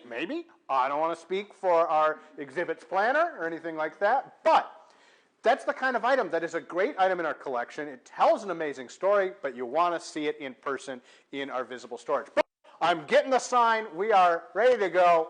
We are not ready to go. Okay, so we need just a little bit more. But those are exactly the kinds of things that the visible storage is perfect for. We have hundreds of those spoons in the collection, something that wouldn't necessarily make an exhibit all on their own, but we want to make visible. I can tell you about some museums that I have been to that have had visible storage. My go-to story, I was in Pittsburgh, Pennsylvania, a number of years ago. We were at the Heinz History Center. They had visible storage. We're walking around in the back of the building. We come around the corner, and lo and behold, what do we see? It's King Friday the 13th's castle, right from Mr. Rogers' neighborhood. My jaw was on the floor. It was amazing to get to see that item in their storage. So we don't have that, but we have our own amazing items and our own amazing stories to tell. So those items that we have in the collection, they're tools for us. We use those items to tell stories, and that's ultimately what we're here for. We're stewards of those items and stewards of Blue Water area stories. So if you want those stories told, preserved for generations yet unborn, this is a great way, an opportunity to give to it. So again, I'll plug that website, phmuseum.org, our phone number, 982-0891. Give them a ring. This is the chance. Pick up that membership. Get a membership for a friend. Get a membership for the grandma. You don't know what to buy her. This is a great opportunity because that membership comes with your donation, and that donation is getting double this hour, up to $500. So we've got a great chance to rake in a little bit more dough and raise the needle on the thermometer behind us. Isn't that right? Yeah, thank you, Andrew. Now is the time to make that donation that you've been waiting to give. Give a donation. It'll get matched by Tri-County Equipment. We are so happy for our sponsors. Thank you so much for all of your support. I wanted to throw out a couple of things. One, if you've been to the museum before and you've been in the basement, it used to be like our program area. Well, now the basement is turning into our visible storage. So next time you're in the area, stop by, come and see our basement, see what we're doing. You'll see the collections storage has moved out of the depths of the museum. We most of us sat through Thanksgiving dinner a few days ago, and that's what I describe our storage as, because technically everything fit in the same way that your Thanksgiving dinner fits in your stomach, but still at the end of the night, when you take your belt off, it feels a lot better. So it all fit, but we wanted to take that belt off to make room for all of the items we have and make sure that there was a comfortable amount of storage, because that's something that's just good stewardship for the collection. Having boxes on top of each other, things can get broken, things like that. Now, I'm not saying that's like a threat or something like that. We're just making sure that it's good stewardship. We want to prevent anything like that from happening. So this is proactive measure that we're taking to do our best and to do our duty to the collection and to, like I said, the generations yet unborn here in the Blue Water area to preserve these stories. Something else I want to share is that we've got candlelight tours going on right now at the Fort Gratiot Light Station, Fridays and Saturdays, 5 p.m. to 8 p.m. You actually get to hold a candle and climb the lighthouse tower at night, and you get the most beautiful view. And way to bury the lead, you get hot cocoa and cookies. Oh, I know. That's the best part, isn't it? But not only that, December 18th, we've got a wonderful family program up at the lighthouse. A special visitor might be there. Would be a great time to go see Santa if you haven't. We got a contract with the big man himself. You may have seen my tour with him earlier. We sweet talked him. So Holiday Night at the Light on the 18th of December. You could get your ticket today through our Facebook page on an Eventbrite. But like I said, what's more important tonight is every couple bucks you can throw at us right now, or pick up these things like a membership. This is not, we're a 501c3, we're a nonprofit, but we're not a charity case. We want to offer something back to you as well, besides this idea that you're doing the right thing and helping to preserve these stories. Yeah, we appreciate anybody's support today. This has been such a wonderful event. We've got some amazing acts coming up. Do we know if they're ready? I don't know, but maybe we can just keep talking. So, what has been your favorite act of the day so far? I don't know. That beard contest was pretty fun. Rocky Wallace absolutely killed it. That was great. Yeah, I think we've mentioned this a couple times before, but I think it's worth noting again that we are obviously still in the midst of a pandemic. Public health and safety is pretty important. So we had a number of acts lined up who actually unfortunately had to cancel very last minute. So some of our acts today really came out. They pulled a real clutch moment. They were ready to go. Some of them with like less than 12 hours heads up. So we are greatly indebted to our acts, greatly indebted to all of our sponsors as well. I know we have a half-day sponsor in Tri-County Equipment. We are so thankful for their sponsorship. They certainly did their part in filling up the bulb on the thermometer there. So we're very thankful to them and everyone who is sponsored. This was a great way for members of the community to support us. So we were excited about that. Yeah, let's talk about what a membership comes with. Yeah, so not only does the Port Huron Museum have 4 sites, the Thomas Edison Depot Museum, the Huron Lightship, the Fort Gratiot Light Station, and the Carnegie Museum, but a membership gets you free access for a year into all of those sites anytime you want. You can climb the tower as often as you want. You also get discounts in all of our stores.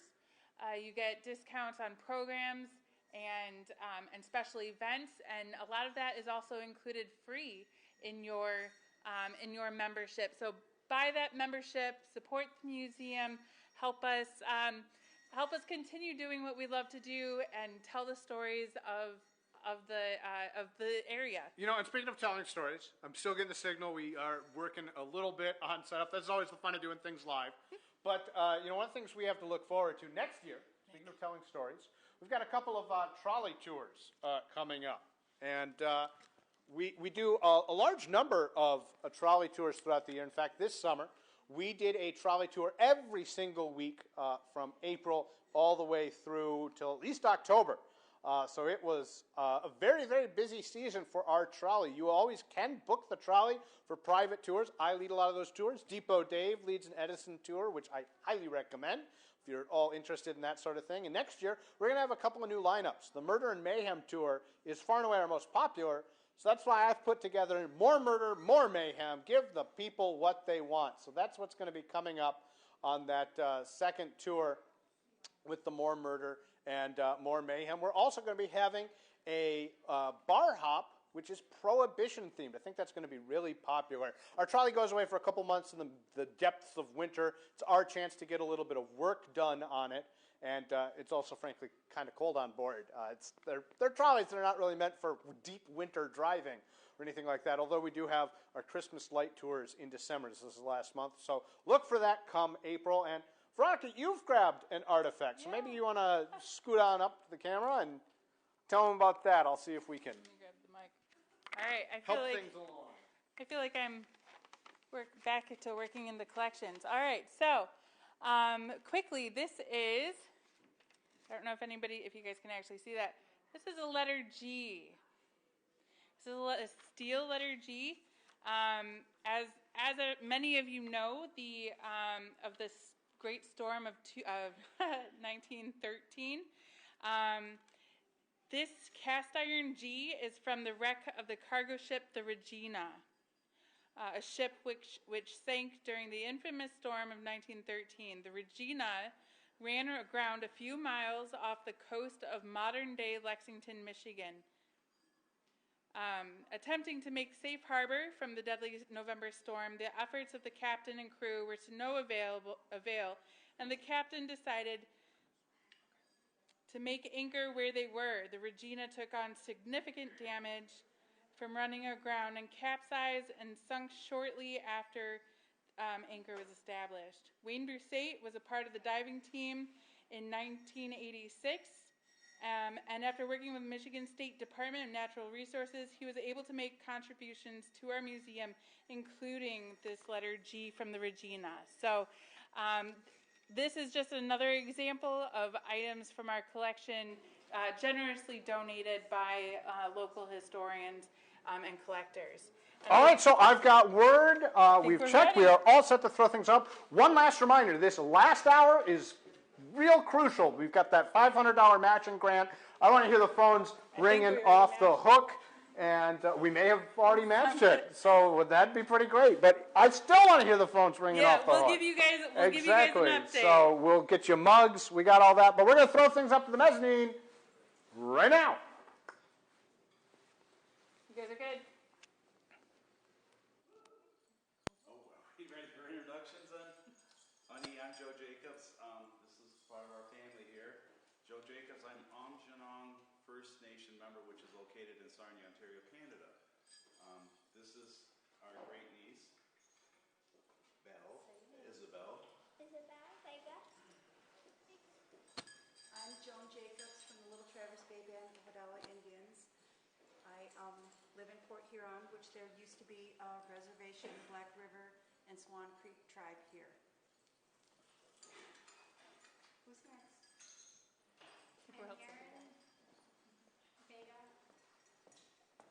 This is Erin, my great niece. She has been crowned the princess for the Black River powwow that the museum has sponsored. This is our great niece. Nephew. Great nephew, pardon me. Great nephew. You're great. Jaden Vega. And I'm Barbara Vega. She's mommy. Say your name, Bean. I'm Bean Banino. Wonderful. It's so nice to meet you folks. I'm so glad you were able to be here with us. Could you tell us about some of the things you got here on the table? Sure. All right. A lot of different stuff that we have comes from either being made or we trade or barter for different items. This was actually given to us as a gift. This we keep our drums in, our hand drums. Okay. Joan just got through making this one. Joan, you want to a little bit or? All right.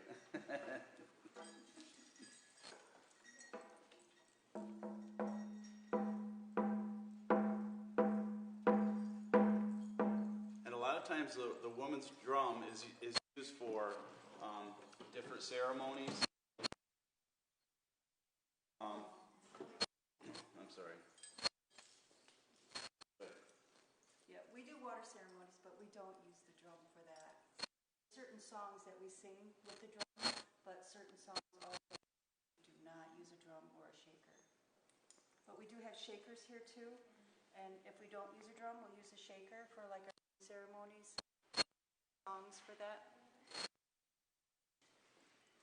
So this here's a shaker. Wanna play that one?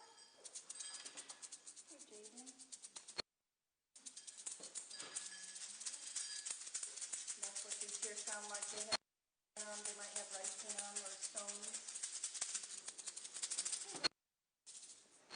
Okay, we're pretty excited to be here at the museum because we're actually working with in collaboration with the museum to put on a pop here, August August 27th. It's going to be at the Lighthouse, which will be awesome property up there, nice and flat. So we're pretty excited about working with the museum again. So we can continue on with some of the things here. Joan uses this here it's a copper pail for our ceremonies, for some of our ceremonies. Okay, this is kind of a neat historical picture of her. They used to be performing artists for the West and in the Midwest and even Europe. Okay, and here's an article that was in the Times Herald. Just a little bit of history. Support Huron Chiefs Red Cloud and family. My father is Chief Young Bear, which is in there. My grandfather's Chief Red Cloud, and my grandmother is Princess Sky Eagle. But those are my aunts and uncles in there. And here's a picture of them at the Wild Bill Cody show. Okay, and we've got a lot of different dances, and we have different regalia here that we're going to talk a little bit about to explain a little bit. Jade and I are actually dressed as male traditional dancers, and a lot of times we have bells on our legs here, and when we dance to the beat of the drum. So boom, boom, boom, boom, and we'll dance around like this, okay? And making noise. And usually we try to make the sound of the drum, which reminds us of Earth, which is the heartbeat of Mother Earth. Okay? Isabel. Describe your regalia. Okay. So I have a dance stick, and on my dance stick I have the medicine wheel. And then I have turkey feathers, which I do have some eagle feathers at home. I haven't quite gotten to making it yet. A bustle, but Jaden has a bustle. I have a bustle that I'm currently in the process of working on. We both have breastplates, okay? Traditionally, these are made with bones, okay? We have a breechcloth, which is there. And a lot of times, like I said, when we make noise, we have different items that will make noise with us. We might have a rattle. He's got some bells on the side that make noise with us. And we have leggings, and we have bells on our ankles. That's our regular moccasins. You want to talk a little bit about Isabel? Yeah, Isabel and Aaron are both fancy shots. They're both fancy shots. They start out dancing like a butterfly, so they're in a cocoon. And then when the song beats and the drum beats get a little bit faster, then they spread their wings and they do a lot of fancy footwork. They put their shawls out, and they're very fancy dancers. Can you tell us about all the designs on those? Well, Isabel has hands on hers, and right now there's been a lot of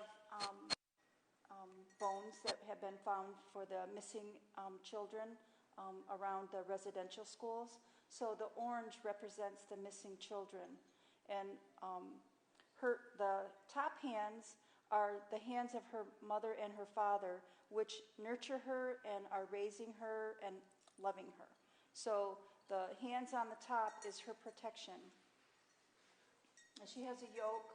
She has some moccasins, and she also has leggings. And she has a beautiful flowy skirt. And Erin is actually wearing a crown because she is the princess for the powwow. She's American Indian movement, and she has lotuses and blueberry flowers. We went blueberry picking this year, so we had a great time doing that. So we put some blueberry flowers on her dance shawl. And do you make all of these yourself? Yes, I do. Yeah. It's a joy to make regalia for the children so that way they can dance and continue with our culture and our heritage. Can I talk about? Yeah, you can. Isabel, say something? Well, actually,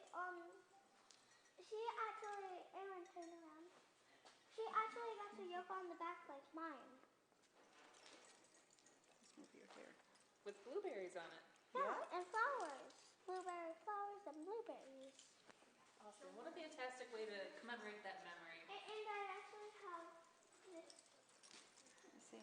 What do you have on yours? Can you move your hair?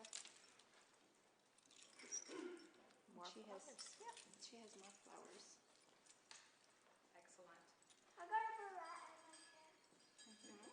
So you mentioned that you're working with the Fort Huron Museums to hold that powwow later next year, I guess? Yes. It'll be 2022, August 27th. I think Veronica set up a tentative date for us at the Lighthouse. It's going to be open to the public, so everybody's welcome. We actually have intertribal dancing where we encourage the public to come into the arena and dance with us. Like dances, and they'll do exhibition dances where they'll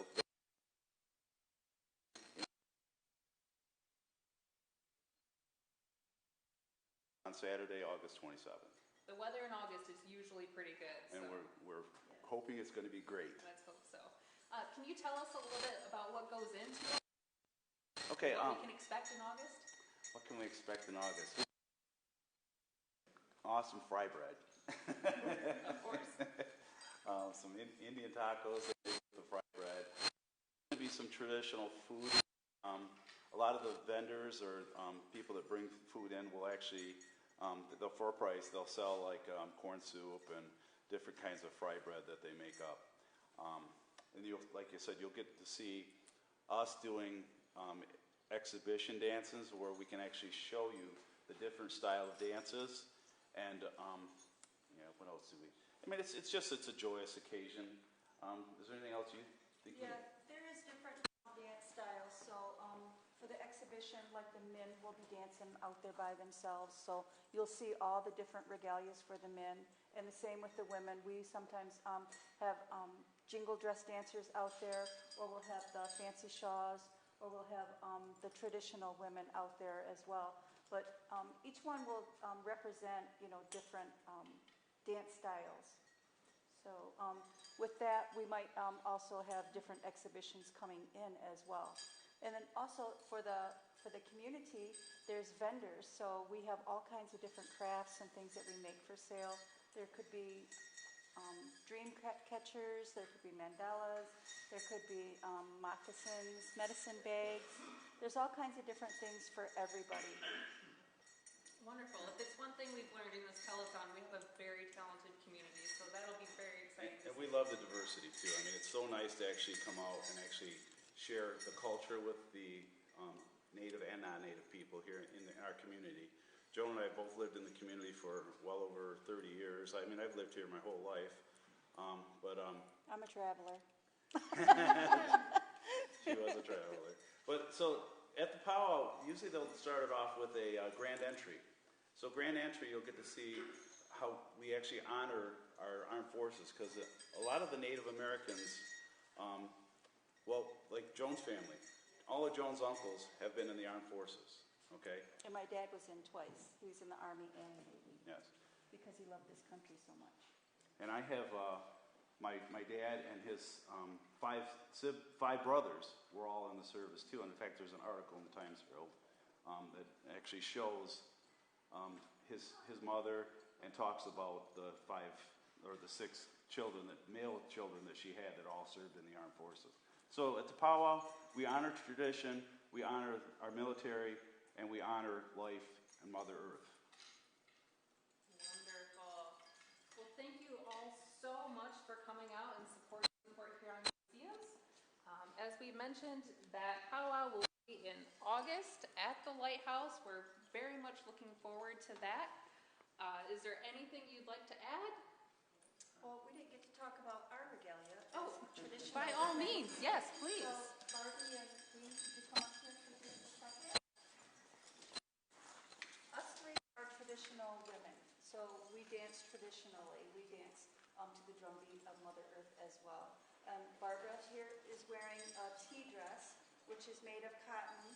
She has a dance shawl, a purse, moccasins. She has a breastplate too, and a fan. We usually always have a fan to honor the honor beats of the drum for Mother Earth. And my sister, she has a buckskin regalia, and at most powwows, it's usually goes buckskin. So if you are wearing buckskin, like you're at the very head of the line, so she would go in first before cloth. She's also has a breastplate, a dance shawl, a fan, a purse. She has a copper necklace on, and when we do our water ceremonies, we use a copper cup for that. So we usually have a copper cup for doing our water ceremonies, and she has one on with hers too. And I am also traditional, so I have a breastplate. I have my purse, my fan, my dance shawl. Our dance shawls are for nurturing, so. Moccasins, I got mucklucks that I actually had made in 1999. They're still holding up, but. Can I pick something? Yeah, sure. Look at the camera. Actually, my mom, she is actually holding a purse right now. I already told him that. A purse. That's lovely. And did you make that as well? I did. Of course. I made her regalia, my regalia. I made all the kids' made 'em regalia. all. Made my husband's regalia, the drums, and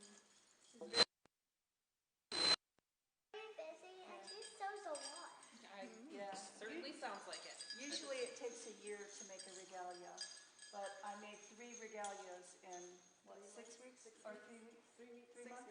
No, I think it was like 6 weeks. Yeah, 6 weeks. 6 weeks. Yeah, so it took my whole summer.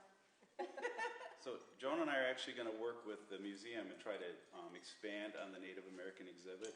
We've got a lot of other community members, John Kennedy, Sharon Coda, Becky, Trish Moss, that are actually part of our group that want to actually come in and actually expand and maybe make the exhibit, I don't know if we say a living exhibit, but maybe a different rotation. But a lot of the stuff that we started, we do because we had elders that showed us different things. If it's her parents, my parents, I have an Uncle Stan Jackson and Ramona Jackson. They were actually very instrumental in the title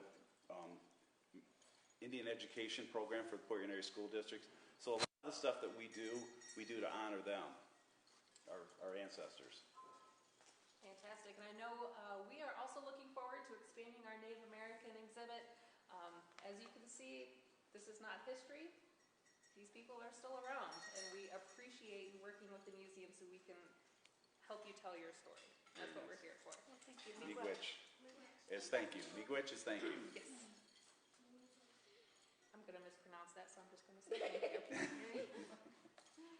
And I think with that, we can turn it back downstairs. Thank you so much. Thank you.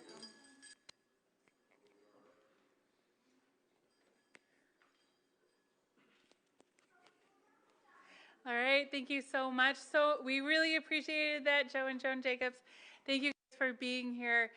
This has been such an awesome day. It's been a great event. We are just about a half hour out. Yeah, we are just about a half hour out from the very end of our event. Again, this hour is being matched up to $500 donation from our sponsor, Tri-County Equipment. Every donation made up to $500 will be matched. So please go ahead and make that donation. Give us a call, 810-982-0891. Visit our website, www.phmuseum.org. I think we've got, I got to throw this out. All donations, $50 or more, will get a special limited edition coffee mug. Get your donation in right now. Let's help end this on a high note. All right, we've got a word from our sponsor.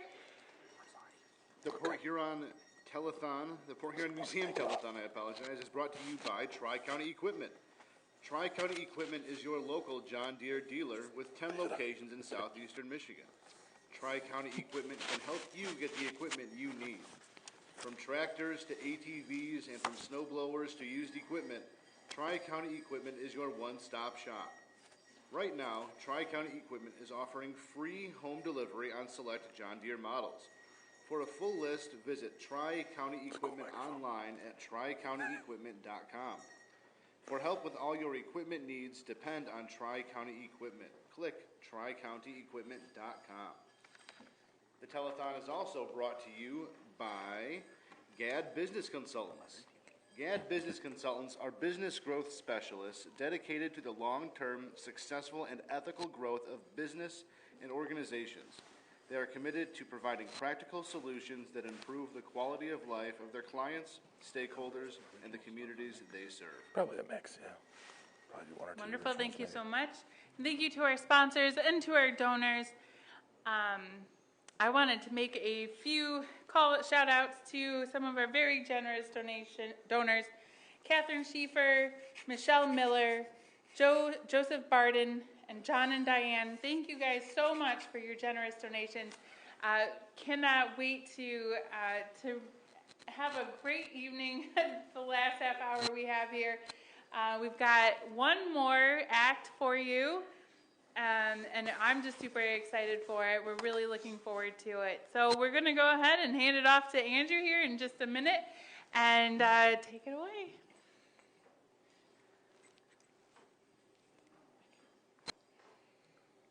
All right, I am back once again in our South Gallery. I think it's been such a great day so far, but we can really finish strong. And to help us do that, we have local musician Kayla Maluli. We are so excited. I understand we were chatting just a little bit. You've got some covers for us, some original stuff. Sure. Yeah. I'm just really excited. I'm not going to even take up any more time. I'm going to hand it all over to you. So, cool. Take it away. All right. Thanks for having me.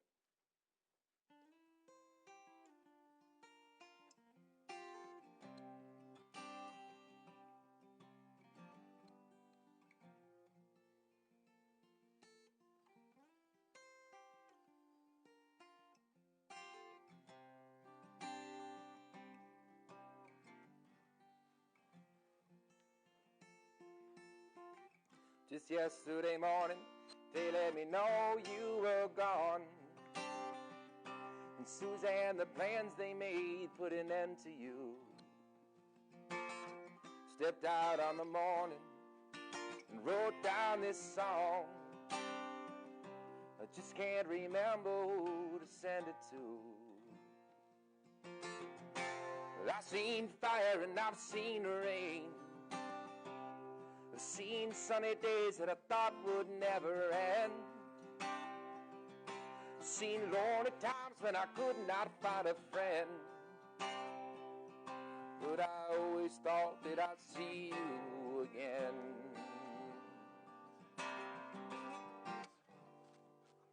Won't you shine down on me, Jesus? You gotta help me make a stand. You just got to see me through another day.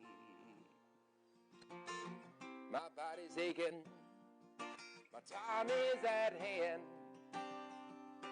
and I won't make it any other way. But I've seen fire and I've seen rain. I've seen sunny days that I thought would never end. Seen lonely times when I could not find a friend. But I always thought that I'd see you again.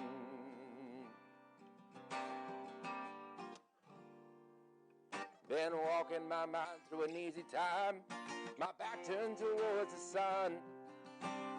Lord knows when the cold wind blows, it'll turn your head around. 'Cause hours of time on the telephone line to talk about things to come. Sweet dreams and flying machines and pieces on the ground.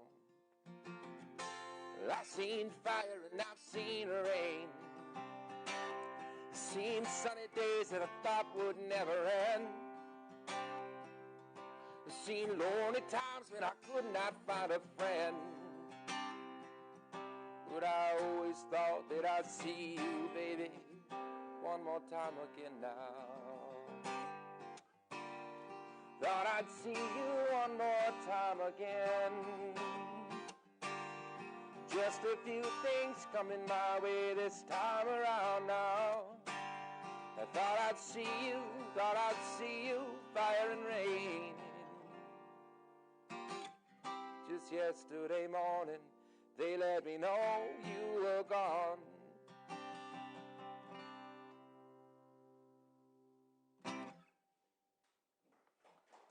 Thank you. James Taylor for you.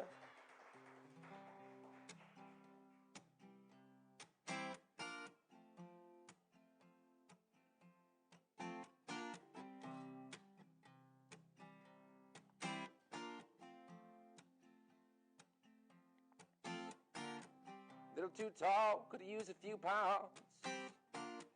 Tight pants, points, hardly renowned. Dark-haired beauty with big brown eyes. Points all her own, sitting way up high.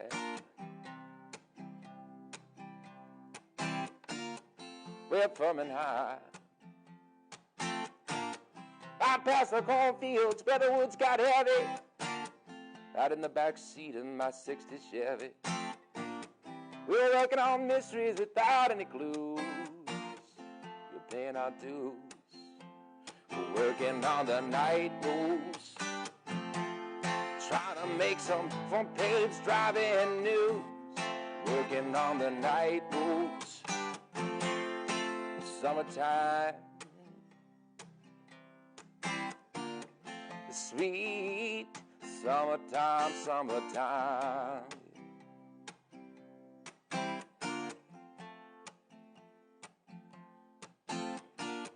We wanted love, oh no, far from it. We weren't searching for some high-in-the-sky summit. We were just young and restless and bored, living by the sword. We'd steal away any chance we could. Back room, the attic of the trusty wood.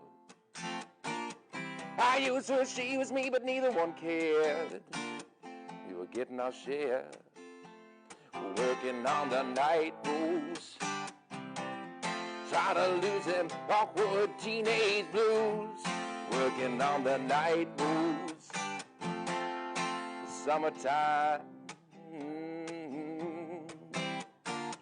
The sweet summertime, summertime.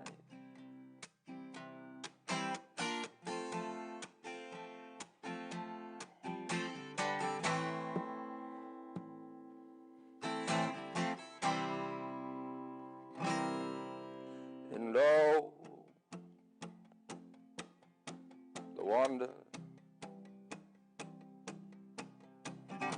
felt the lightning, yeah, waited on the thunder, waited on the thunder. But I woke last night to the sound of thunder. How far off I sat and wondered. I started humming a song from a 1962. Ain't it funny how the night moves when you don't seem to have as much to lose? Ain't it strange how the night moves with autumn closing in?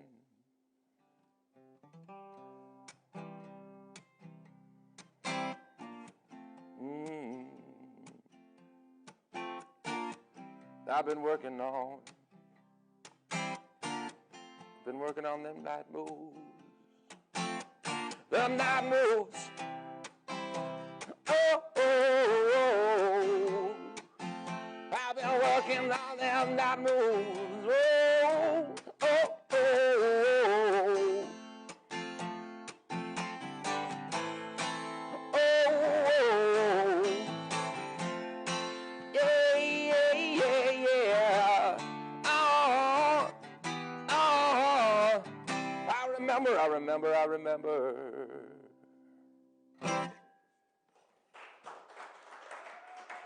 All right.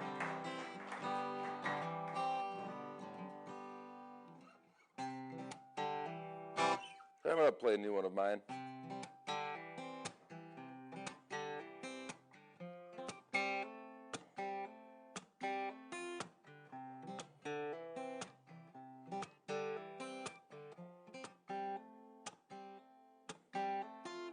If I were an old oak tree, I'd spread my roots and heal,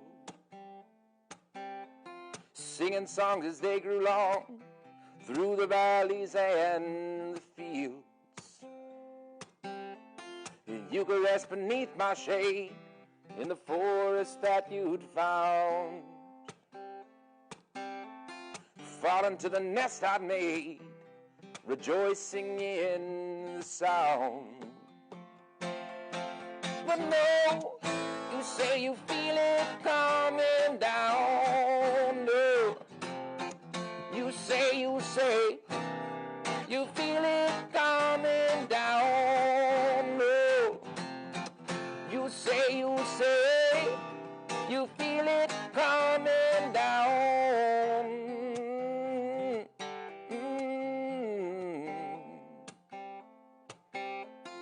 Down.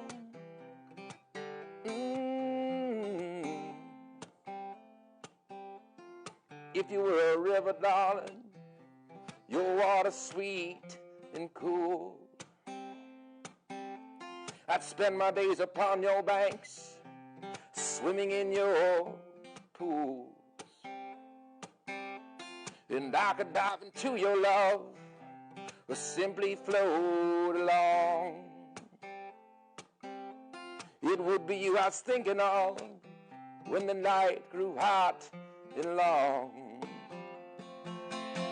But no, you say you feel it coming down. No, you say you feel it coming down. No, you say you feel it coming down.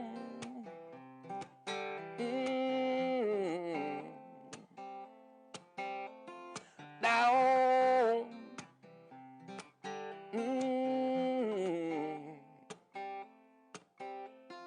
If I were an old oak tree, I'd spread my roots and heal.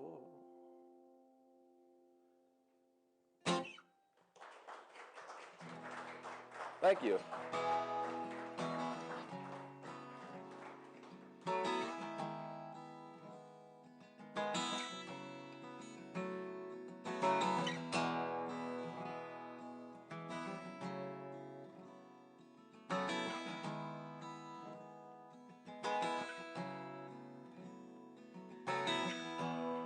Crossroad seems to come and go. Oh yeah. Gypsy flies from coast to coast, knowing that he loving none, bearing sorrow, having fun. But you know he'll always run to sweet Melissa. Oh, oh.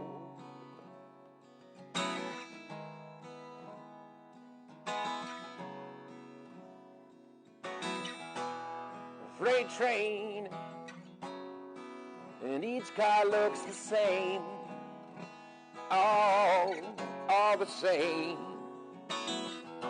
No one knows the gypsy's name. No one hears lonely sighs. There are no blankets where he lies.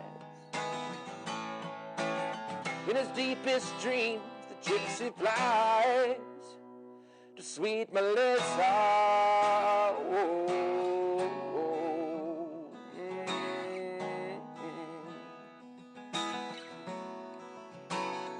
Sweet Melissa, yeah, yeah.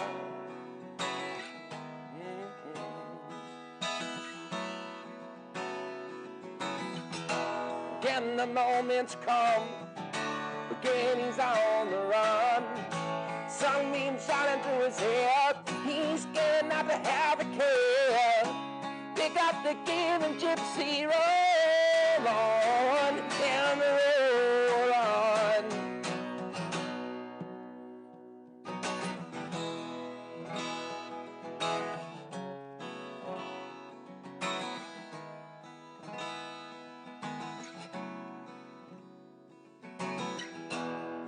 crossroad. Will you ever let him go? Oh, yeah. Will you hide the dead man's ghost? Well, out beneath the clay, will his spirit fall away? But you know that he won't stay without Melissa. Oh, oh.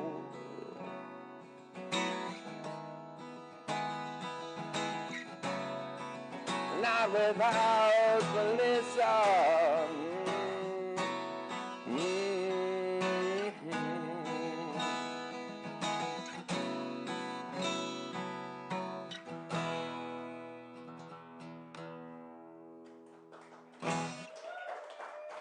Right, thank you.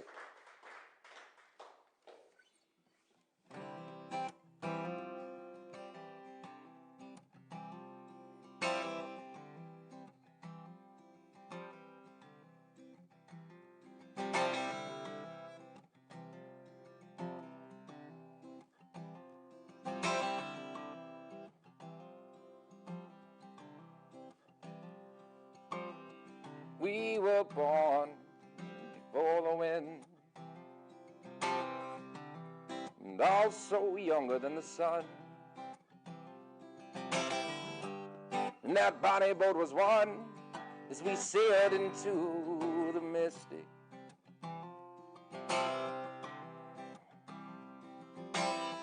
Hark now, hear the sailors cry, and I can smell the sea and feel the sky. I let my soul and spirit fly out into the mystic.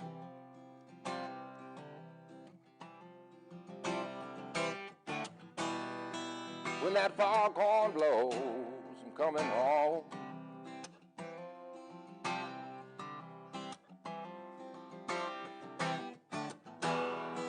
When that foghorn whistle blows, I'm gonna feel it, oh yes. And I don't have to feel it now when I rock your gypsy soul.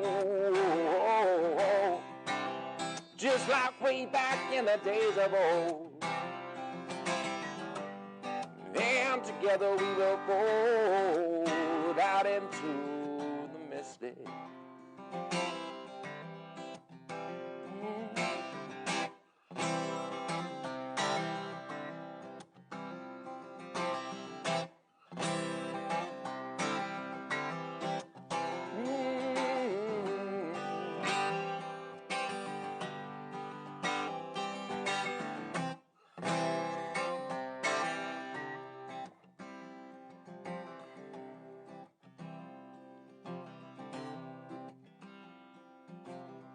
We were born before the wind,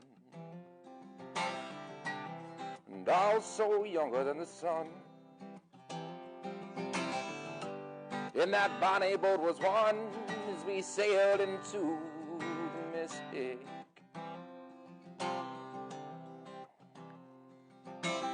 And hark now, hear the sailors cry, and I can smell the ocean, I can feel the sky. I let my soul and spirit fly out into the mystic.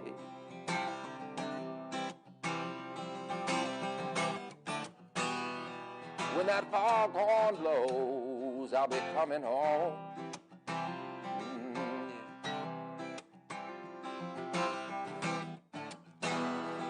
When that foghorn whistle blows, I'm gonna feel it, oh yes.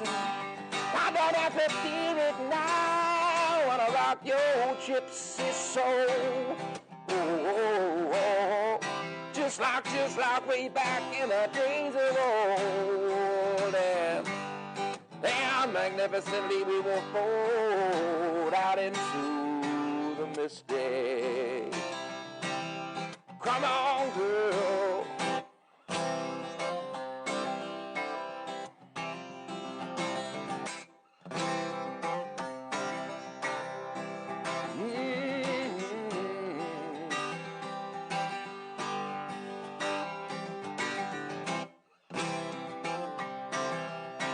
It's too late to stop it now. Oh, yeah, yeah, yeah.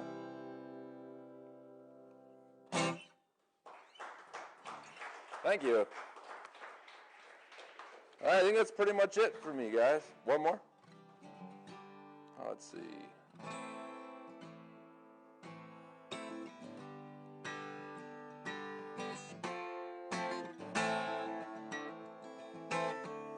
I was a highwayman.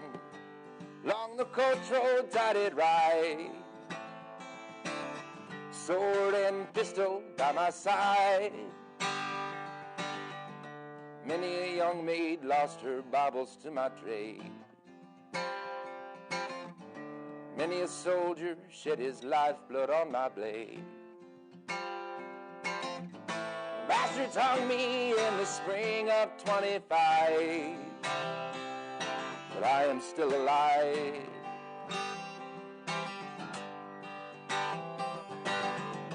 I was a sailor.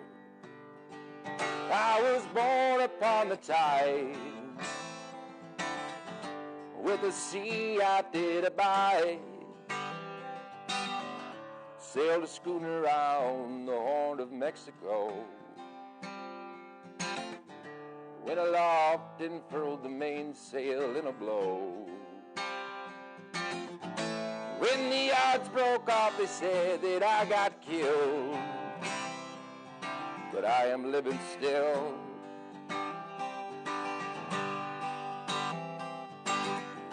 I was a dam builder, crossed the river deep and wide, where steel and water did collide. A place called Boulder, oh, the wild Colorado. Slipped and fell into the wet concrete below. They buried me in that great tomb that knows no sound. But I am still around. But I'll always be around and around and around and around and around. I fly a starship across the universe divide. And when I reach the other side, find a place to rest my spirit if I can. Perhaps I may become a highwayman again. Or I may simply be a single drop of rain. But I will remain.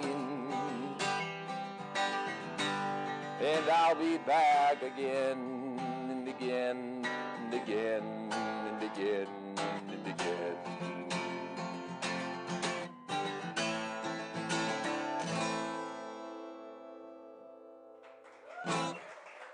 All right, thank you guys for having me. It was a blast.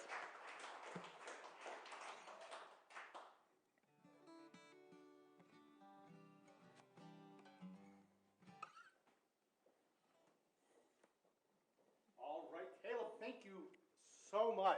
Absolutely. That was tremendous. We all really enjoyed that. Thanks. I know people were enjoying it at home. We Good. enjoyed that here after a very long day for all of us. Excellent. It was very relaxing, but we have got just a couple minutes left, so we're going to send things over to the middle and get kind of some final numbers and counts. So let's have it. Let's hear one more time for Caleb and all the talents we had today. It was tremendous. So thank you. Thank you. All right. Thank you, Andrew. Thank you, Caleb. That was just an absolutely wonderful way to end the show. We've got one more read from a sponsor, so we'll go with that, and then I think we'll hear what the wonderful number is. The Port Huron Museum Telethon has been brought to you by GAD Business Consultants. GAD Business Consultants are business growth specialists dedicated to the long-term successful and ethical growth of businesses and organizations. They are committed to providing practical solutions that improve the quality of life of their clients, stakeholders, and the communities they serve. Wonderful. Thank you. Thank you to all of our donors, all of our sponsors for today's event. It has been quite the event. So so many wonderful, talented people have stepped up to help us put this telethon on. Thank you. I do have a couple of thank yous, specifically to Hunter and Julie, Connie and John, and then thanks to Petoskey Stone Media for their work on our website and behind the scenes, to Lear, our producer. Yeah. To our phone bank volunteers, thank you guys. And then, of course, the people that make this building and this institution happen. To our staff, thank you guys so much for all of the hard work that you guys put into this. Thank you. All right, let's see what that wonderful magic number is.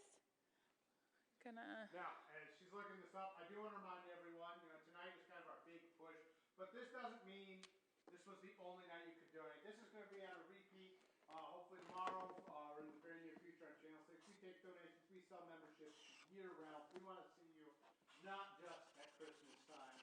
So they're going to be Halloween, all of this stuff. But yeah, I can't reiterate all those thank yous that Veronica and the entire staff had for you guys out there watching. You really made all of this work, but looks like. Yes, so the final number that we raised today during our wonderful community telethon fundraiser was $8,865. Thank you.